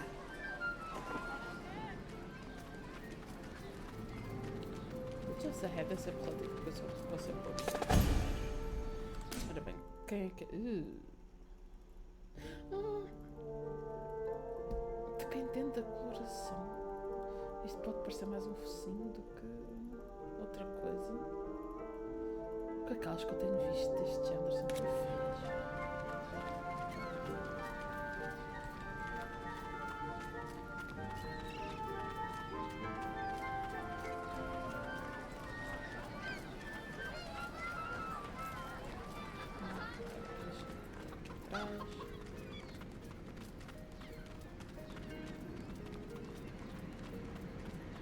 Não deixas, ok.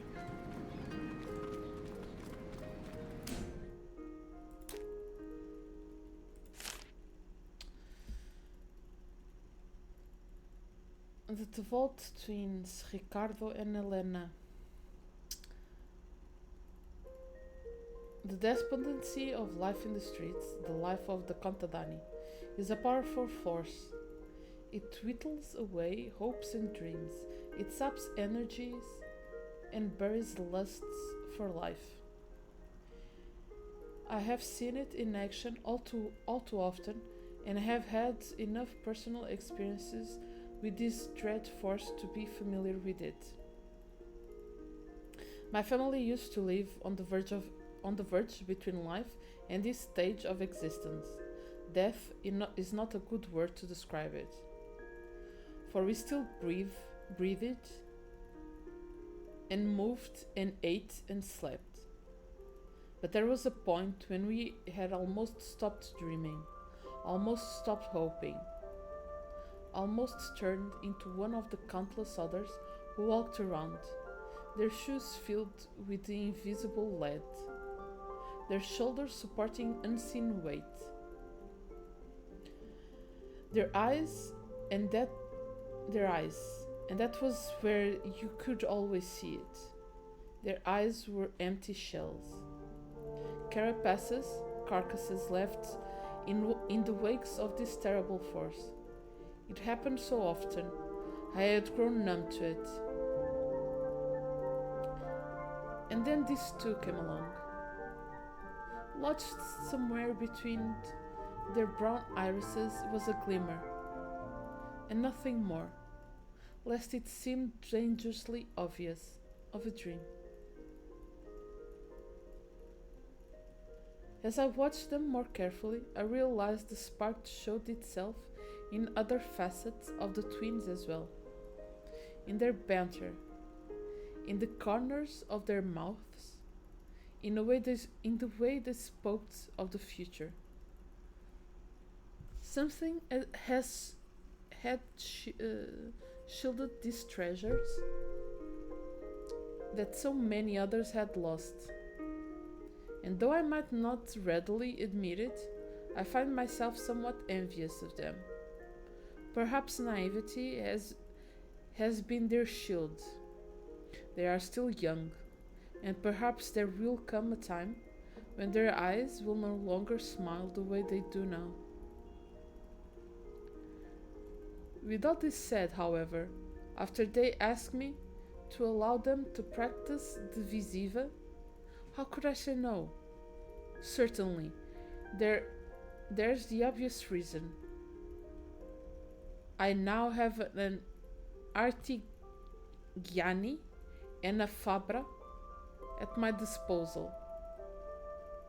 But it's much more than that, and even as I write this, I chide myself for being such a sentimentalist. A pair of young twins, out to chase their dreams, and any other man with more steel the heart than me would spare them the pain that awaits them in the future. Tell them that they stand no chance earning a living. After all, they aren't even Mascarada. How would they test the efficacy of their creations? But what can a man do if his heart cries out at such a sight? One only need look at the light in their eyes to understand why it moved me such. Perhaps a selfish part of me wants to see them happy, so that I might vicariously live through their joy. Perhaps another part of me knows that their smiles will not last, and so urges me to treasure them while I can. Whatever the case, spending too much time on this is unwise. I will let them do as they please while we can afford it.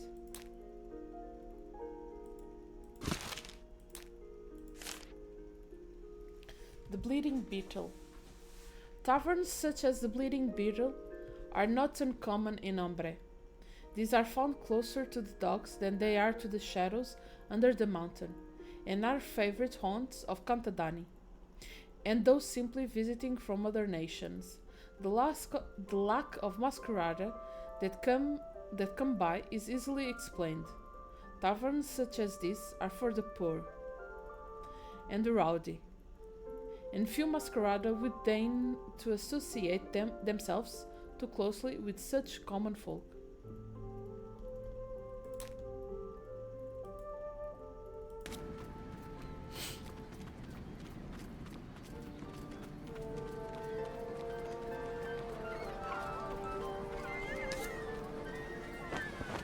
By the ages.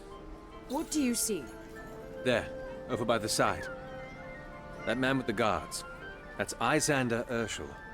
He's the leader of the Salt Breeders, one of the smaller Masquerada factions that existed before the war. Apparently, they're still around. I've heard of them. Getting Contadoni addicted to stone salt, then charging exorbitantly. They've practically robbed hundreds of families of their stability. And nothing's been done about it. And nothing will be done. Not today, at least. Remember who we're here for. Thank you, thank you.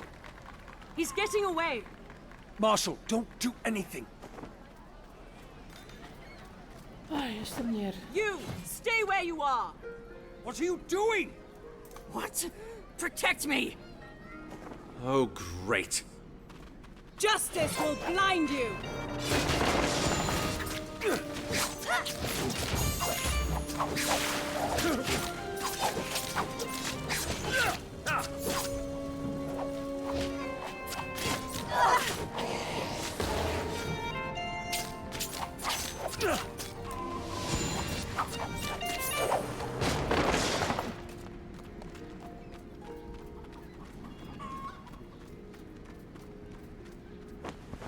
What in all the legacies do you think you're doing? That man is Lysander. I know who he is, damn it! He has a contract on his head, for blood's sake! You mean that... Forget it! I see you're with Amadea. You're here for the Bloodless? Yes. Then you will listen to me. Lysander is a large man, with a love for large spaces. He will not take any of the alleyways, and neither will you. What do you mean by? You will follow him, chase him, and he will send his guards to stop you. Be a dear and take care of them for me. What do you do? Slip through the shadows. If you do your job right and keep him running down the wide street, I'll be able to take care of him once he's alone. I repeat, alone. That means... No guards, we get it. Good. Then go before you lose him.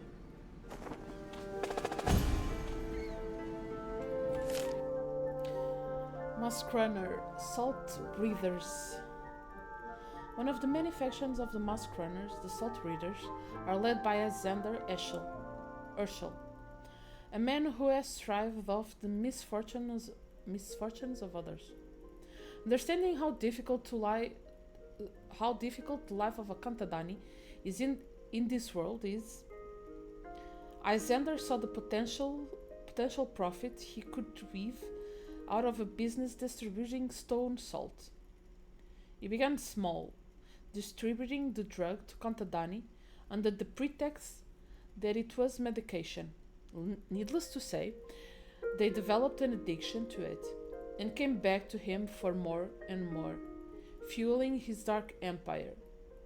The Salt Breathers had joined my brother in the War of Bearings, but it seems they weathered the storm that struck in the wake of his death and are back in business.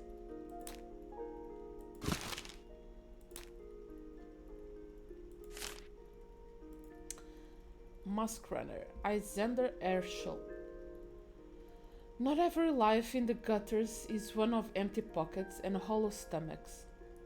Even within the depraved streets of Umbre, there exists a hierarchy. And if one understands the machinations of the world between the shadows, rising through its ranks is not an impossible task. A requirement for such a flourishing, unsurprisingly, is a cultivated alienation from others of our social station. You cannot feel for their suffering. You must view them as resources to be used, assets to be abused, and certainly never as people. If one manages such a feat, and somehow furnishes one's heart with calluses, the upward road is that much easier. But such a strategy comes at a cost.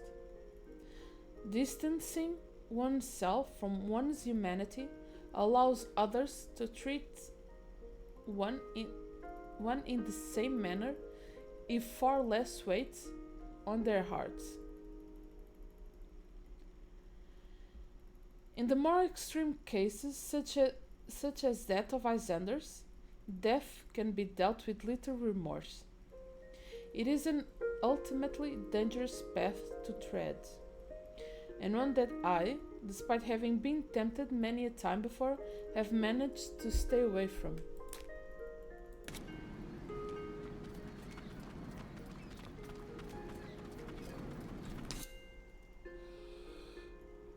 Vamos lá ver se a nossa amiga não dá cabo novamente. Stop!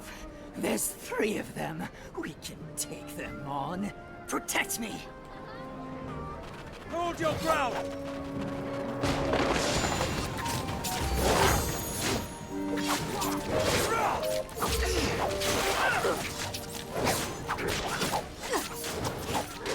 Oh, took a hit! I need help!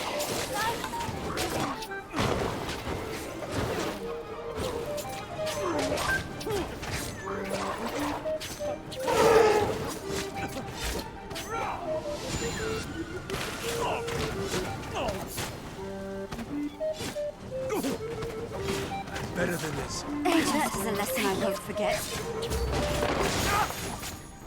Don't let him get away!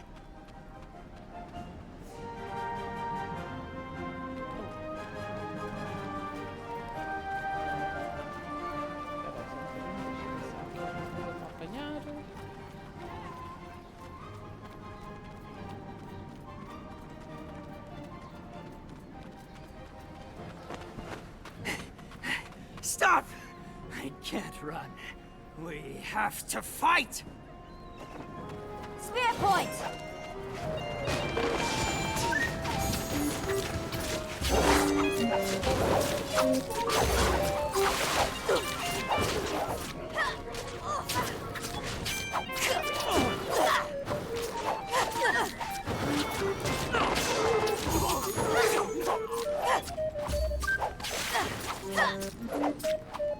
It's heating up! Assistance, please!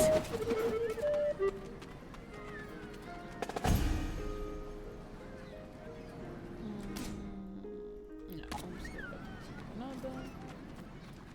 Fecha para ali, aqui em cima nada. Seguiu.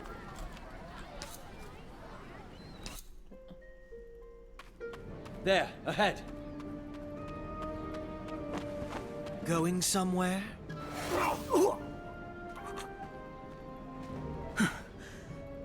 well, Lysander. You've been a tough rat to catch. I did nothing wrong. Oh, how entertaining the words of the ignorant can sometimes be. You consider ruining the lives of hundreds of Contadani nothing wrong. They came to me for the swords. They wanted it. I never forced it on them. No. You simply lied to them. Told them it was medication. And then you watched their lives fall apart in front of you as you grew fat upon their innocence. I won't do it again. You have my word. I'll give them back the money, I swear. A kind offer. How unlike you, Lysander. People change. Go then. The Laboris will keep its ear out for you. É o Hobby. If we hear that you have not been true to your word. Hunt me again, I'll say. A fair deal. Off you go then. Now, time for the real show. Think you can threaten me?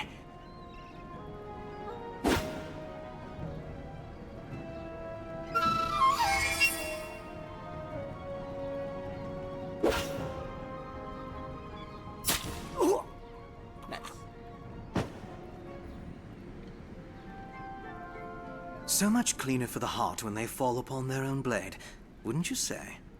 You knew he was going to try that. Of course I did. Stick around in my vein of work long enough, and you learn that people like that never change. But the lot of you clearly haven't been in this vein for very long. Silence, bloodling. And you are in a position to say such a thing. You who ruined the entire plan. As if you even had a plan. You're nothing but... Lysander Urshel is a man of habit and a man of fine hearing. After every strong performance he witnesses, he retreats to his abode in the dim way, intent on scribing out the music. This is the only time you will ever catch him without his guards, the time when his neck is most ripe for the cutting. So yes, O Golden One, I had a plan. But come, enough talk of the dead. You've helped me clear a contract. I suppose introductions are at least necessary? My name is Vasco Tessitore, bloodling of the Laboris Salis. And I... Inspectore Cicero Gavar of the Registry, Amadea Invidius, initiate of the Dieci Sovrani, and Lumbering Cow, mistake of the Luca Infinita. How dare you! Hold, Marshal. We've come with a purpose. Do not forget that. We need to speak with the Bloodless. I'd guessed as much when I saw Amadea with you. Though I am curious to ask, such strange company you're keeping, my dear. Well, the winds of change are blowing strong. And the paths of the supple carried along. I see. Well... Oh, don't stop there. I'm sorry? Certainly you'll not quote one half of the song without the other. The branches of death lull to its beat, and in their wake do the sleepers weep. Oh, truly, what a choice of companion, Amadea. You know the song? My brother taught it to me, yes. It seems you've forgotten who I am. I'm afraid I had. Excuse me, what is going on? Nothing, Marshal. Just exchanging words about an old ditty. But enough of that. I'm sure we'll have more time to talk later, yes? Of course. We'll head back to the Estiguary. We can all speak a little bit more then. A question, Bloodling, before we talk business. Aye, sir? You sing songs and tell tales of the lives of others, yes? That I do. I also eat and drink and sometimes sleep. Have you ever heard of a young boy who went by the name of Jabs before? His mother had been a dirge in the Laboris as well, Talia Victus. Not names that chime in my memory, no. Why? It sounds strange, but you remind me a little of him. He must be quite the fetching man. Oh, if he were alive, perhaps. Oh. I'm sorry to hear that. It has been enough years for that wound to close. Forget I ever brought it up.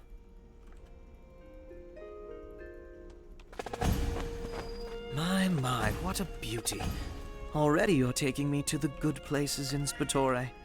Marshal, if you'd watch him, I don't want him breaking anything inside. Does that include his face? Why didn't you tell me earlier? What did you expect me to say? Hello, I was a mask runner. I hope you don't mind.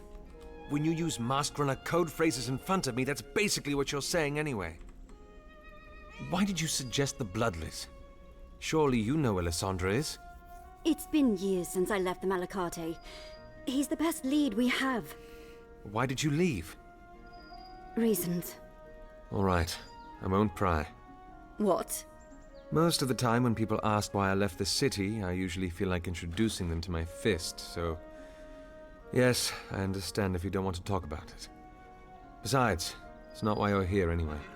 You're right. It's not. What? We'll continue this another time.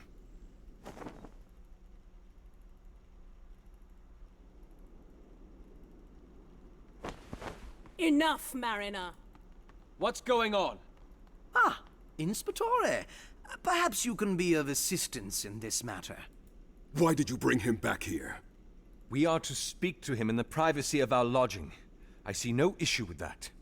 Honestly, neither do I. Do not speak to me of honesty. You work for the Bloodless. You don't even understand the word. Kaldin, what is wrong with you? With me? This man is a tool the Bloodless has used to spread his tides of corruption through the city. Why do you bring him into this house? To get your brother back! Now sit. We are having civil conversation. I'm exciting, I know. Now is not the time for glibness. All right, all right. The Bloodless has numerous contracts, each with varying difficulty. It is my task to judge which contract is worthy of the price you demand. 2 questions are all we wish to ask. Ask away. I do not believe you should be privy to these questions. Agreed. Your tongue is far too loose to trust. Ha! Understand this, if nothing else. I have not survived as an agent of the Bloodless by dancing. If this discussion is to progress any further, you must first pay me with trust. The first step into the mire. Silence, Mariner! You are seated in the quiet chair. You are not allowed to speak unless you come and sit at the speaking table. Rules of civilized conversation. So, what shall it be then, Inspectore? We wish to ask him the following questions. Cicero! Chair! The mask runners have a figure in their ranks they call the Herald. Where can we find him? All right. And? Where can we find Lysandra Rorik? For those 2 questions, I have a contract in mind. Perhaps the Mariner would like to be here to hear it in its entirety? I can hear you fine from here. Fine. It is a matron. What? I can hear you fine from here. Explain yourself. Did someone say something? Explain. The contract has been placed on the Matron of the Withering Mast. Matron Beneva? The Withering Mast is a ward of the Sorelle known for taking in single mothers with little hope left in the world. And in doing so has only helped dozens of mothers and their families. No. She has abused the women, plunged them into a life of prostitution. Their children are not spared that fate. There are some in this city that would pay heavy crescents for a child. Liar.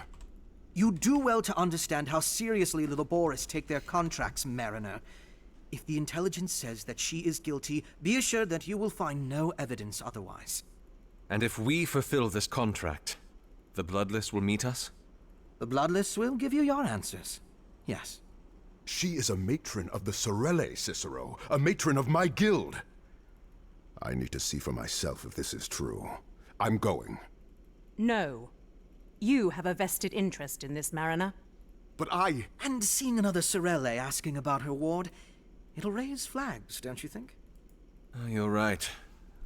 I'll take along 2 of the others. Any more and it'll be suspicious. We'll await your decision downstairs, then.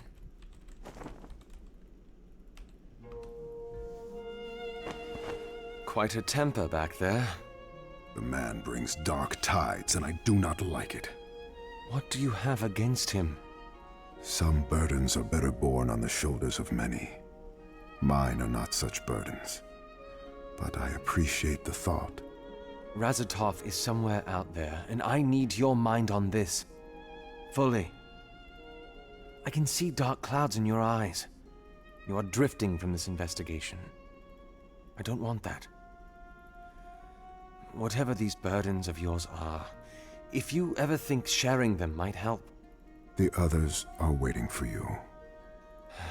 Just remember my offer.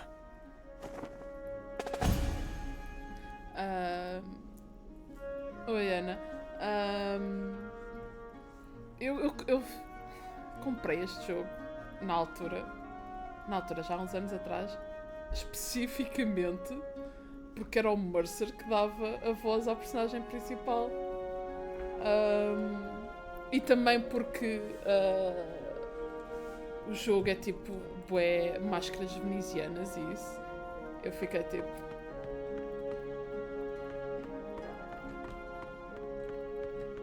E por acaso tem uma premissa até bastante interessante. Muito lore, muito lore. Cicero!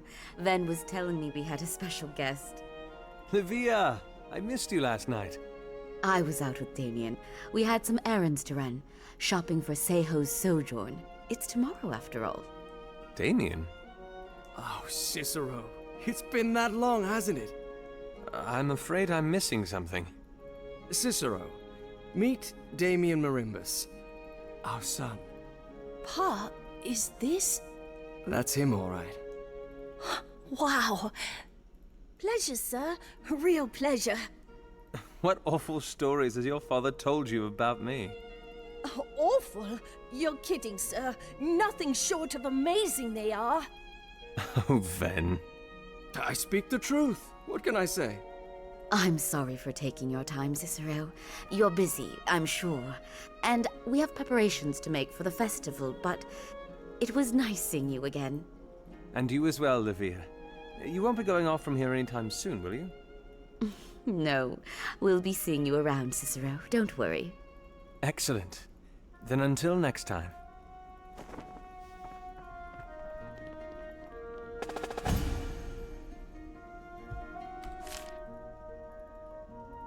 Ok, já li isto. Oh, o último gameplay. Isto é ok. Vou crescer.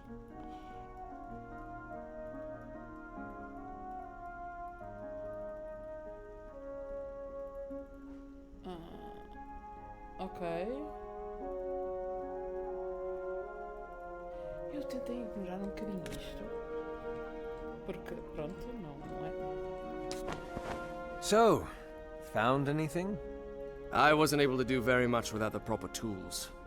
Livia's got them from the market, though, so I'll be able to conduct further tests now, but nothing so far. Well, if you do find anything, let me know, all right? Of course.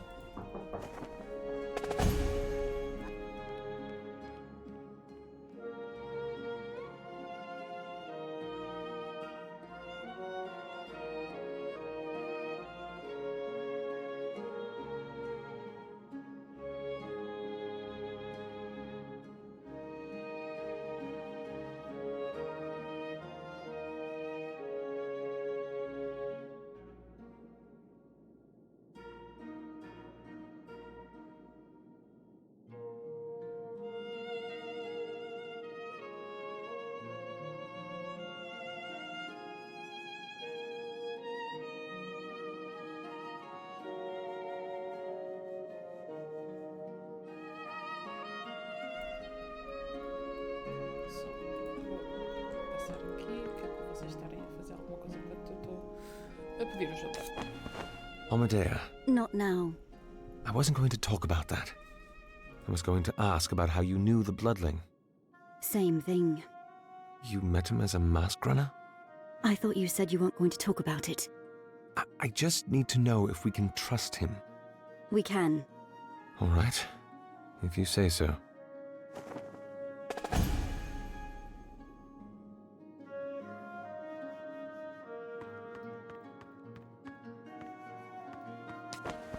So, how is Fabio taking the news? He doesn't plan to stand in your way, if that's what you mean. He's as interested in the nature of them as we are. Do you think you'll say the same once we find out what they actually do? You ask when you already know the answer. Right. I was just hoping, I suppose. Look forward, Inspectore. We have work to do.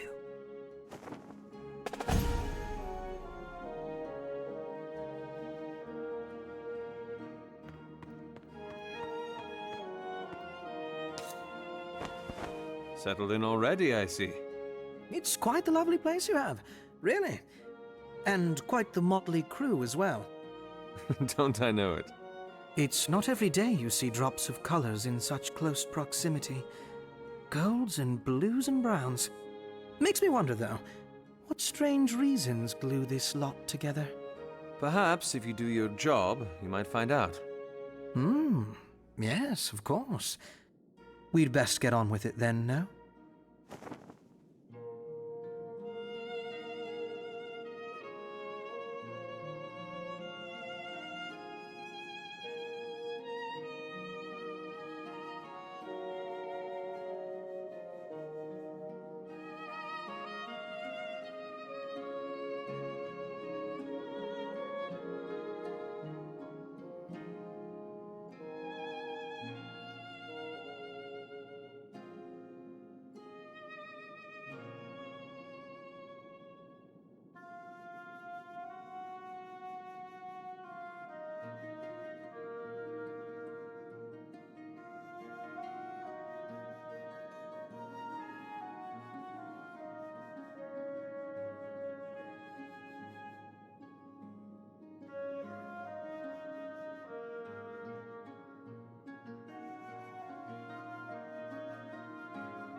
Ok, estou de volta a 100%.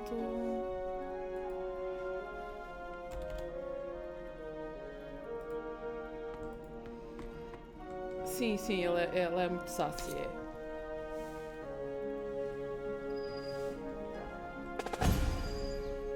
Oh, pois, deixa eu ver, ok.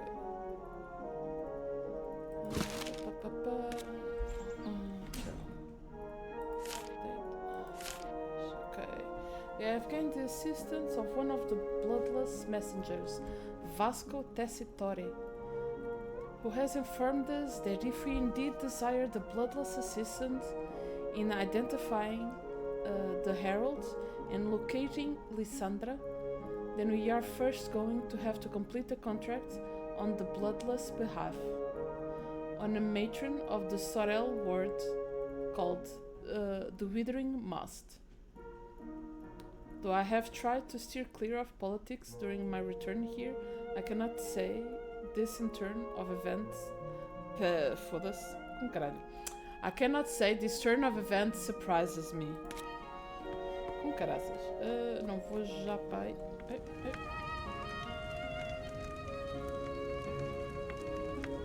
Oh.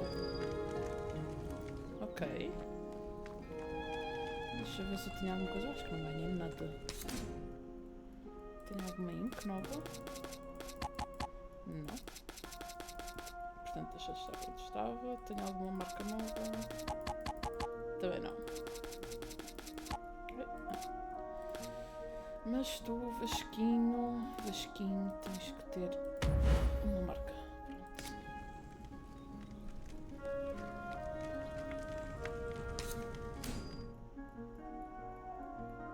Oh. Vamos lá experimentar com o nosso amigo.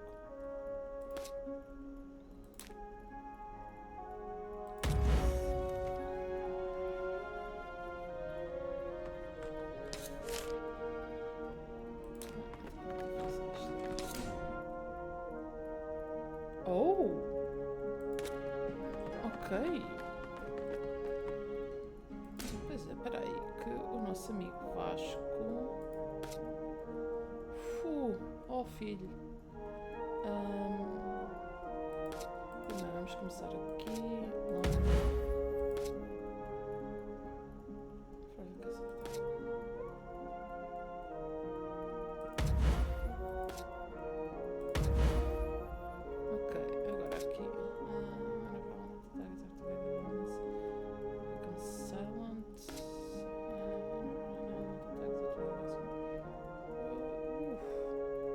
Vamos para aqui.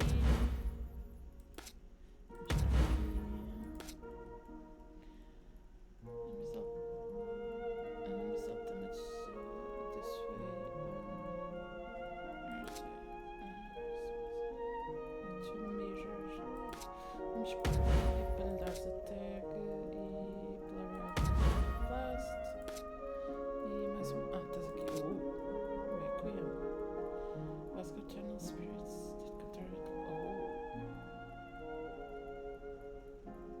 I like this. Reduce enemies attack speed by 25 and have their skulls go down increase.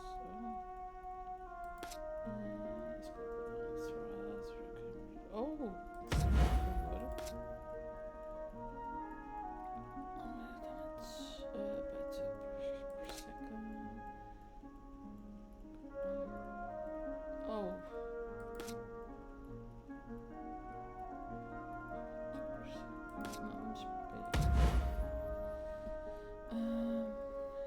Estás ao mesmo nível que toda a gente. E tu também. E tu também. Ah, estamos todos bem. I'll cover you. Oi. Oh, ah.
Não precisavam de fazer isso aos queiros.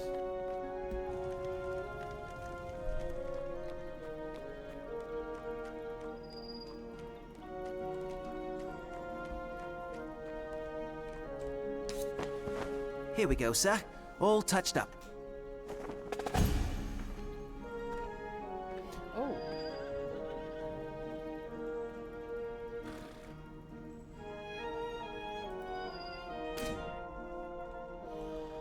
Oh, ok. Vamos lá ver.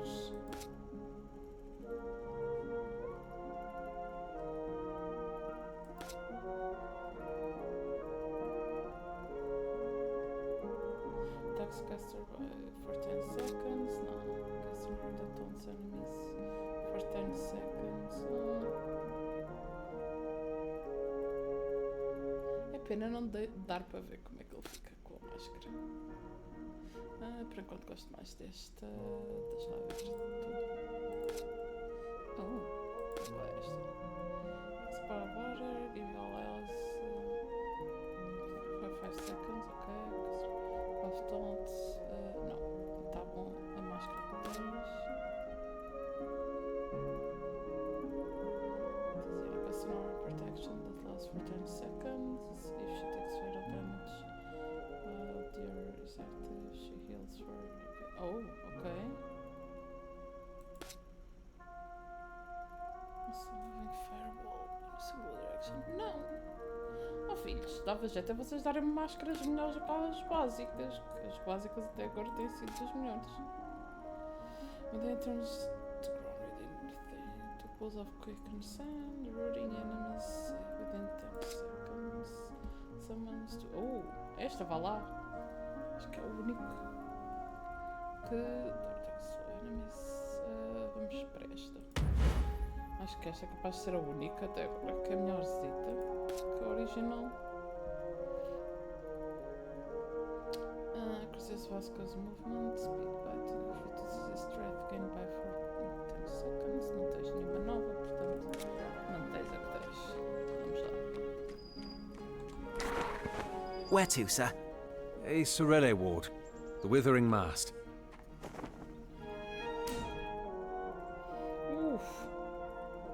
Portanto, vamos com o nosso. Vamos levar a Mateo e se calhar vamos levar o Basquinho também para experimentar como é que o senhor trabalha em equipa. Com todos os outros, não vamos estar a levar aqui a nossa amiga que. Senão o Vasco ainda lhe corta a garganta a meio da aventura. It's rather curious that we're traveling to a Sorelle ward without our Sorelle. There are some times when familiarity is less than wanted. Now is one of those times? Unfortunately so. Even the best of the guilds still has shadows, doesn't it?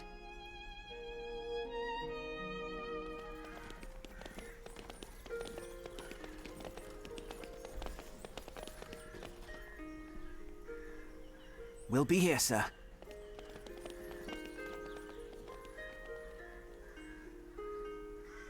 Vamos estar aqui, puxar. Acho que sim.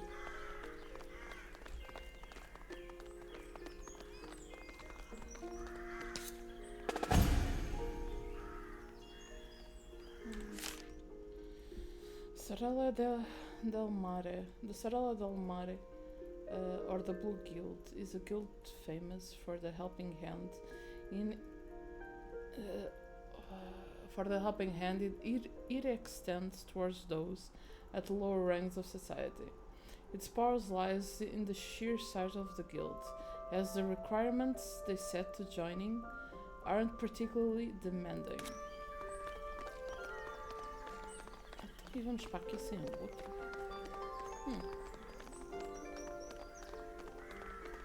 Eu sei que, pronto, não é para o Vasco porque não quero ter nada a ver com ele, mas... All right, this is it. Sabes que eu já estava a ser sempre mais alto.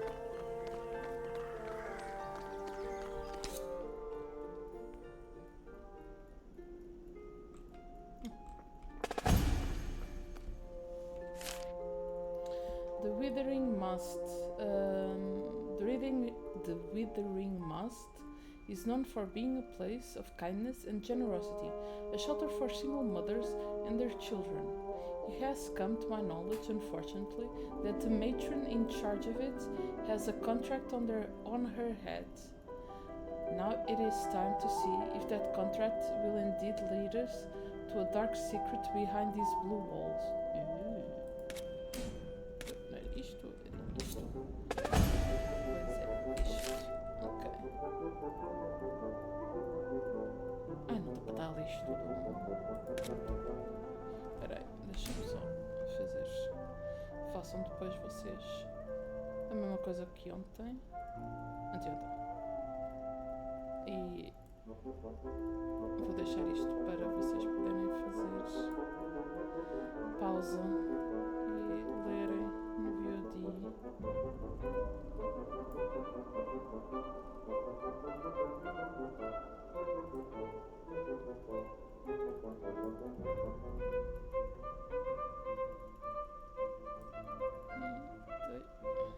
Isto é muito.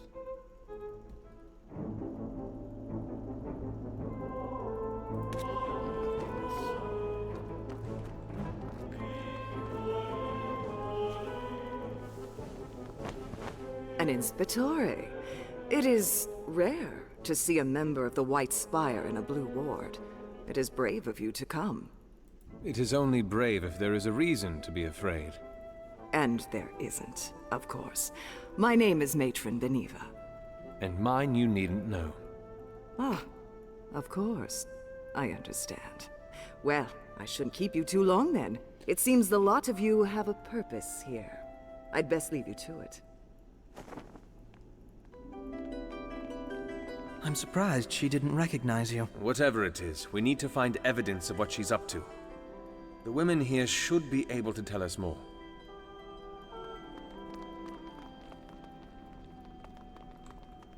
Eu suspeito que ela reconheceu, só não quis dizer nada. Excuse me, miss. Have you a moment to spare? What do you want? My name is Cicero. Sable. And your child? Why are you here, Inspectore? Do you spend all your afternoons at this table? Some. Others I spend in my room. And those days that you spend out here, what do you do exactly? I do not see very many things for one to busy oneself with. The comfort of peace and solitude. The nursing hall sometimes gets noisy. Sasha doesn't sleep well there.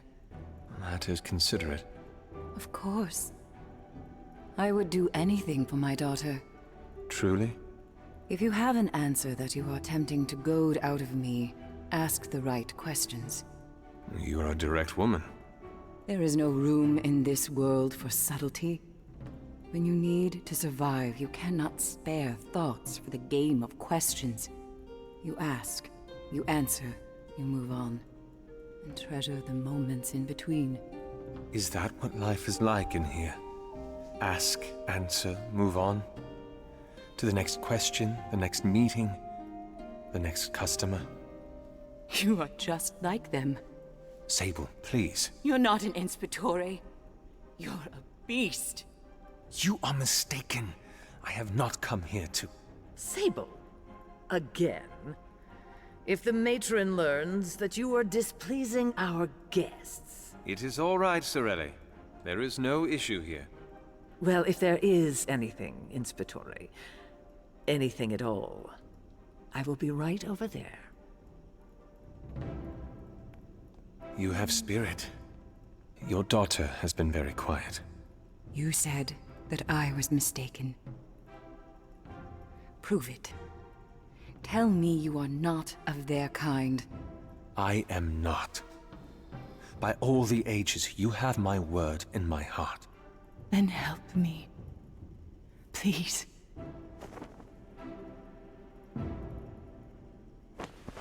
Your daughter? Beneva. Lost legacies. Will you help me, Inspectore? Yes. Yes, I will. Then follow me.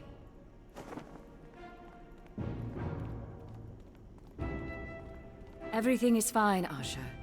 Just fine. Oh, and Asha, Would you please let Divina know that my room is looking a little lonely at the moment?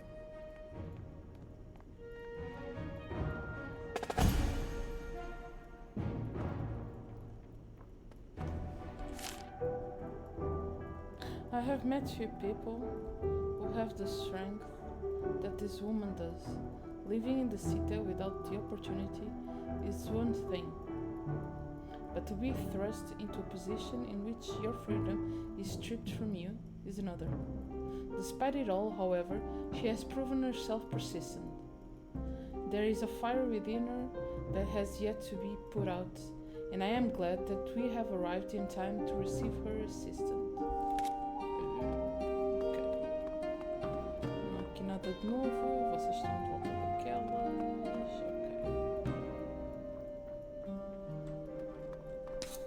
Isto cheira-me que.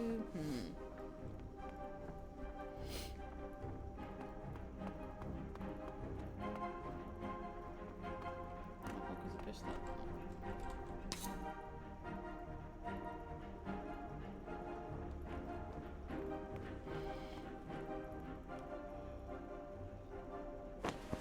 Sable, what is going on here? Routine, Inspectore. Cicero, please. I'm not acting within the authority of the registry. Not now. Cicero. The women in this banco are put on rotation. Every 10-day we must meet our quota of customers, and only then can we see our babes again. In the meantime, we are given that to remind us of why we must work.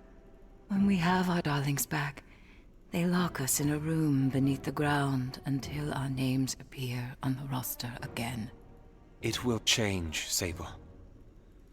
Now, I came with 2 others. I need... It has been settled. Ah, Divina. Pleasure you could join us. Cicero, what is... Que horror, que violência.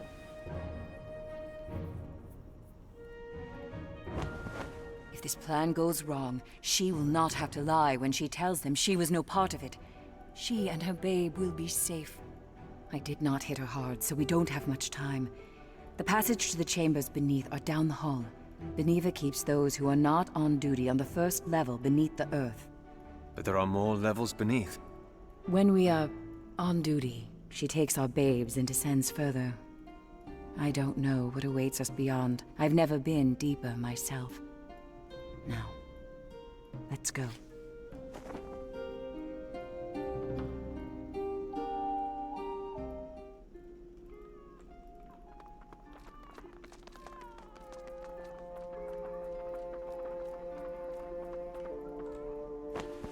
She has taken all 3 of them into her room.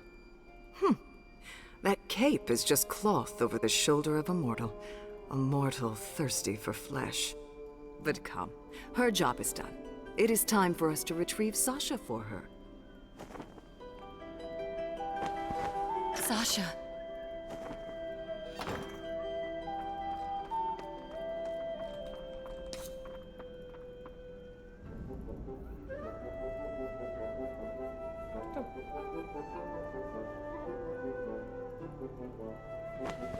The stairs down are just beyond this door.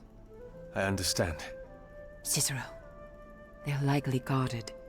Then woe to the men who stand for the foul.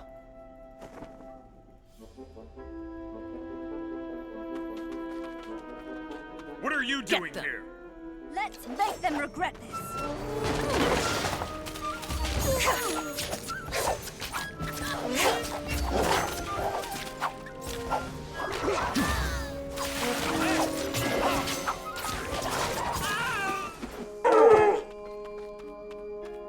It's through this latch.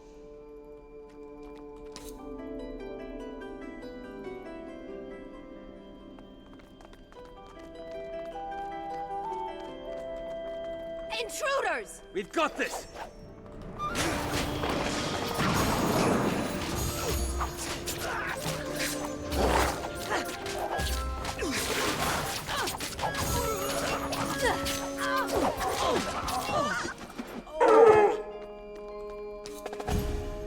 Oh, ok, então se aparece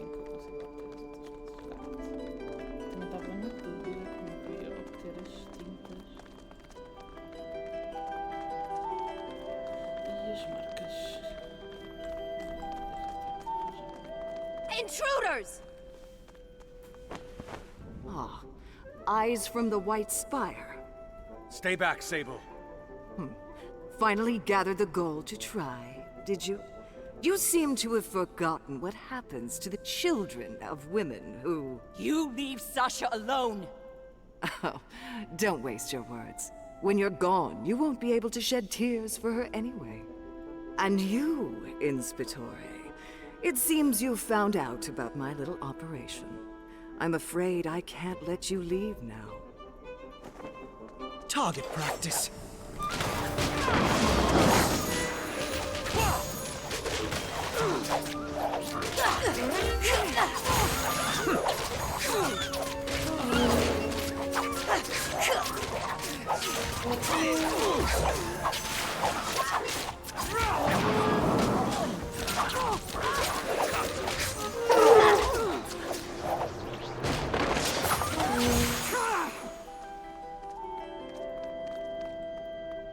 No! Cicero!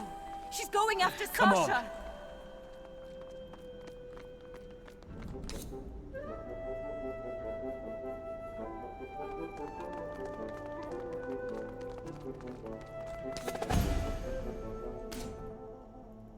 Quem ganhou a máscara? Acho que. Não é. É mais ou menos.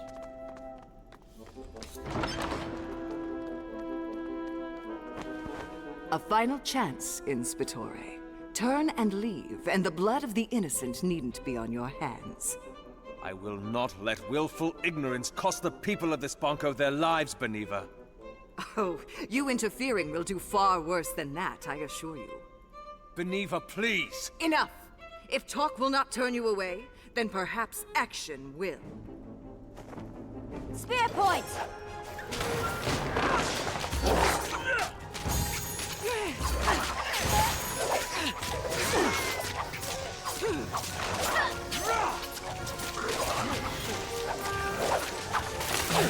Fading.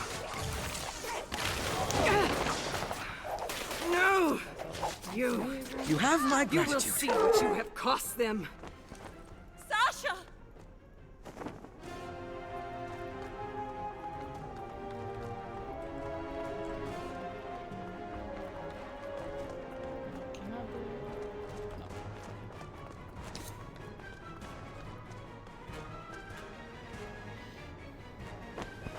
You have lost, Beneva. Stand down, and let the people of this Bonko go. This is Umber, Inspitore. Nothing is lost until death, and little is gained without it. Hold your ground!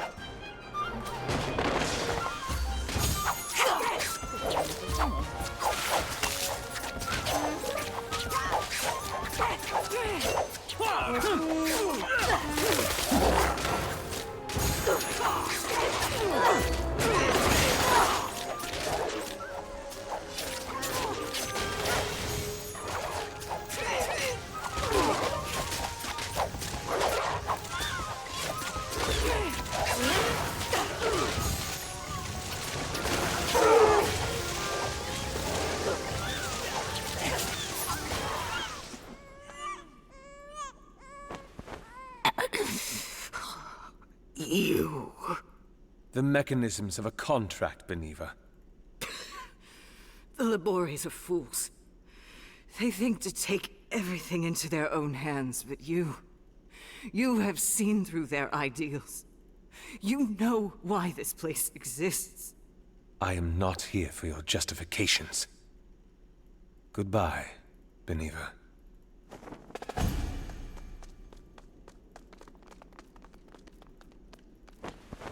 Sasha!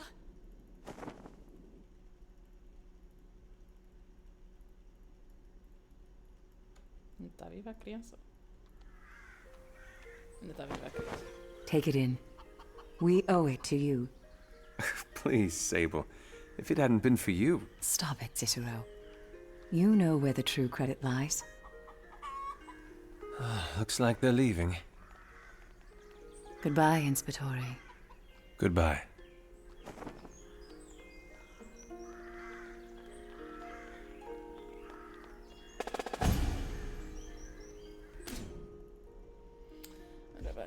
Vamos aumentar o quê? Se calhar aqui os quesitos.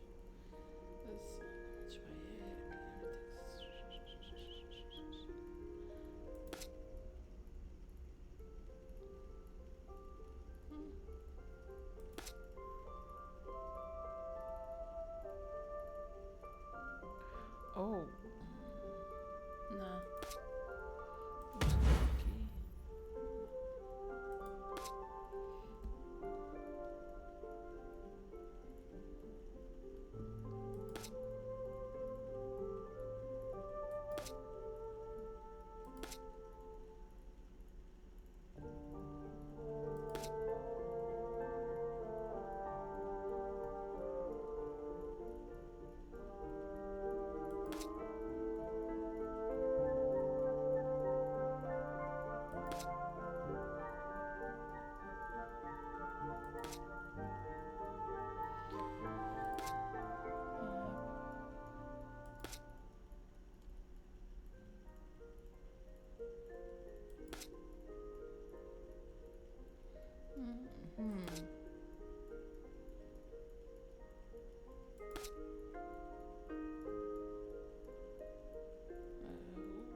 Não, acho que era. Pode ser esta. E o nosso amigo.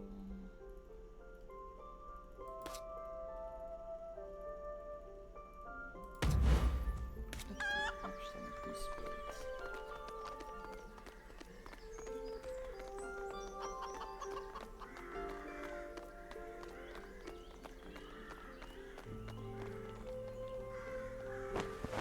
Leaving so soon? Zelia! A good thing you did today. What are you doing here? Keeping an eye on my wards, of course. And the people who interfere with them. I am the head matron of the Sorelli, lest you've forgotten. And you let this pass? I did not encourage it, certainly. But Beniva had her uses, though even she was not aware of my gaze. But yet you seem to care none that Beniva is now gone. In the city, those who cannot learn to ride the tides of change will quickly drown beneath their foam. A few letters of appreciation to both the Labores and the Registry for rooting out the rotten flesh. A promise from one of the lesser matrons that she will take care of this ward better than Beniva. In the grand scheme, there is little that is lost. What is this about, Zelia? Surely you didn't stop me to remind me of the Dance of Shadows. It's come to my knowledge that you're traveling with one of my mariners. What of it? Are you aware that he is in charge of an orphanage? He mentioned it briefly before. Today a songstress came by asking for him. Olana? She's asked for his place of residence, invoking her authority as songstress to claim the knowledge. We told her about the sail heart. You want me to tell him? If you could be so kind. I have a feeling this might be something he'd want to know. I'll see to it that he does. Thank you, Inspectore. Now, I best be off. The events here have clearly taken care of themselves. Until next time, Cicero. Let's get back. I have news for the mariner.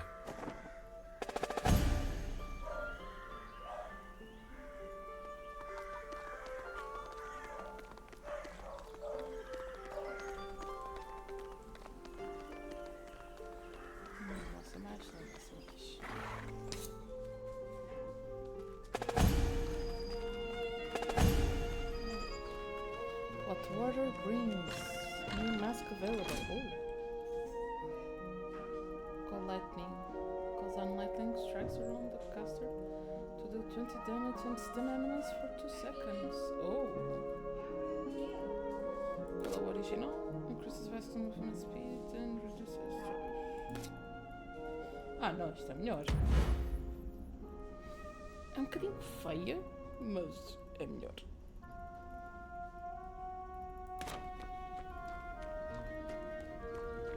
Vamos lá ver aqui. Ok.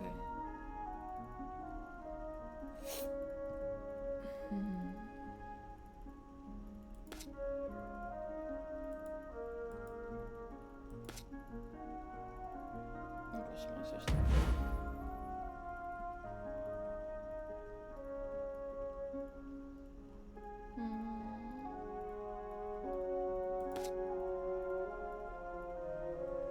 Não, vou deixar. Vou deixar. Não temos coisa. Não. Ok.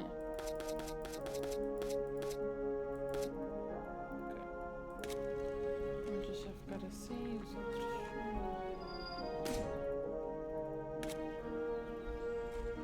Continuam. Vamos só acreditar aqui. Caldan Asras. Vou deixar que vocês depois façam pausa para ler. E aqui também.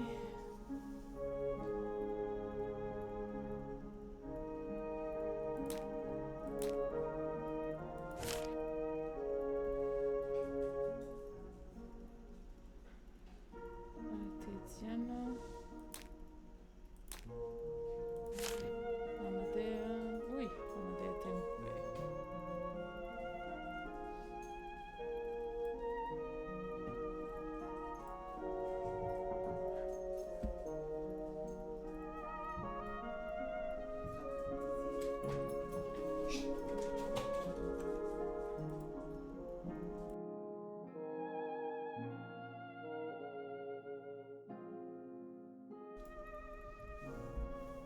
Amadea, tá, acabou. O Vasco. O nosso Vasquinho.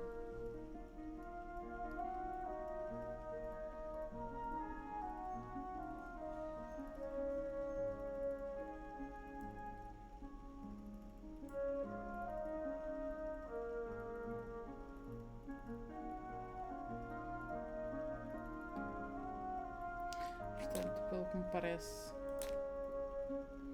ele vai ser agora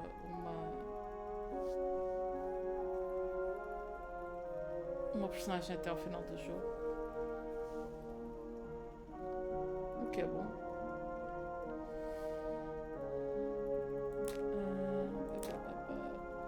Acho que...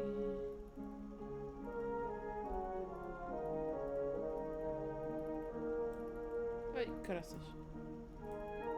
Isto avançou imenso.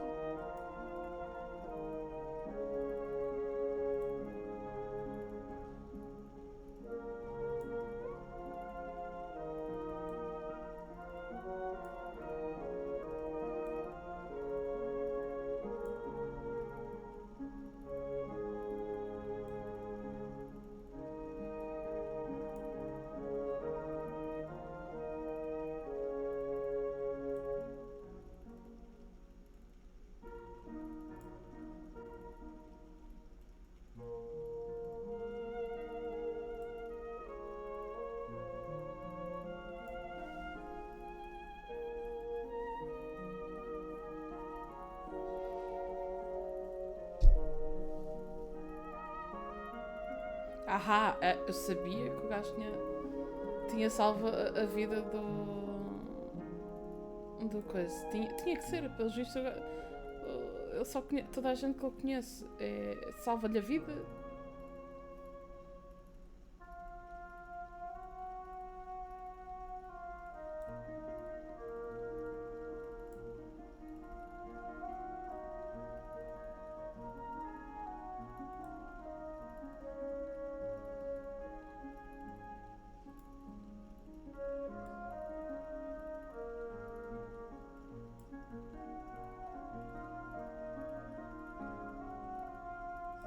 Este rapaz não tem outra maneira de fazer amigos sem ser pessoal de salvar-lhe a vida.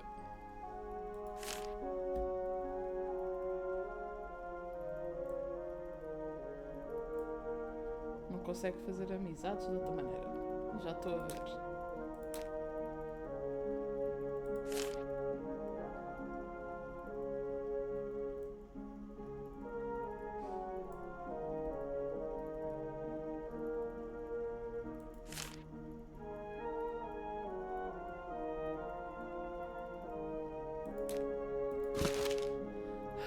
E pronto. Está aqui. Não vou fazer mais nada porque só que isto salva-se bem atrás. Salva-se, faz loading porque salva. Oh. And you are certain that it's true? The messenger that delivered it was trustworthy, yes. I need to go. What is it? Earlier this day, you offered to listen to my burdens. That offer still stands. You should follow me. But you alone.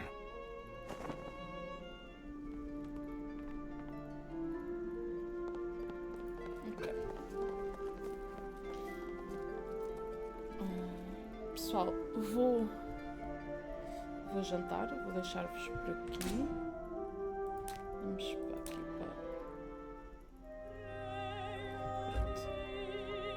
para a música que eu tanto gosto.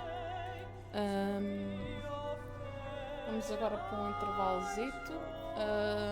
Em princípio eu vou, quando vier, se calhar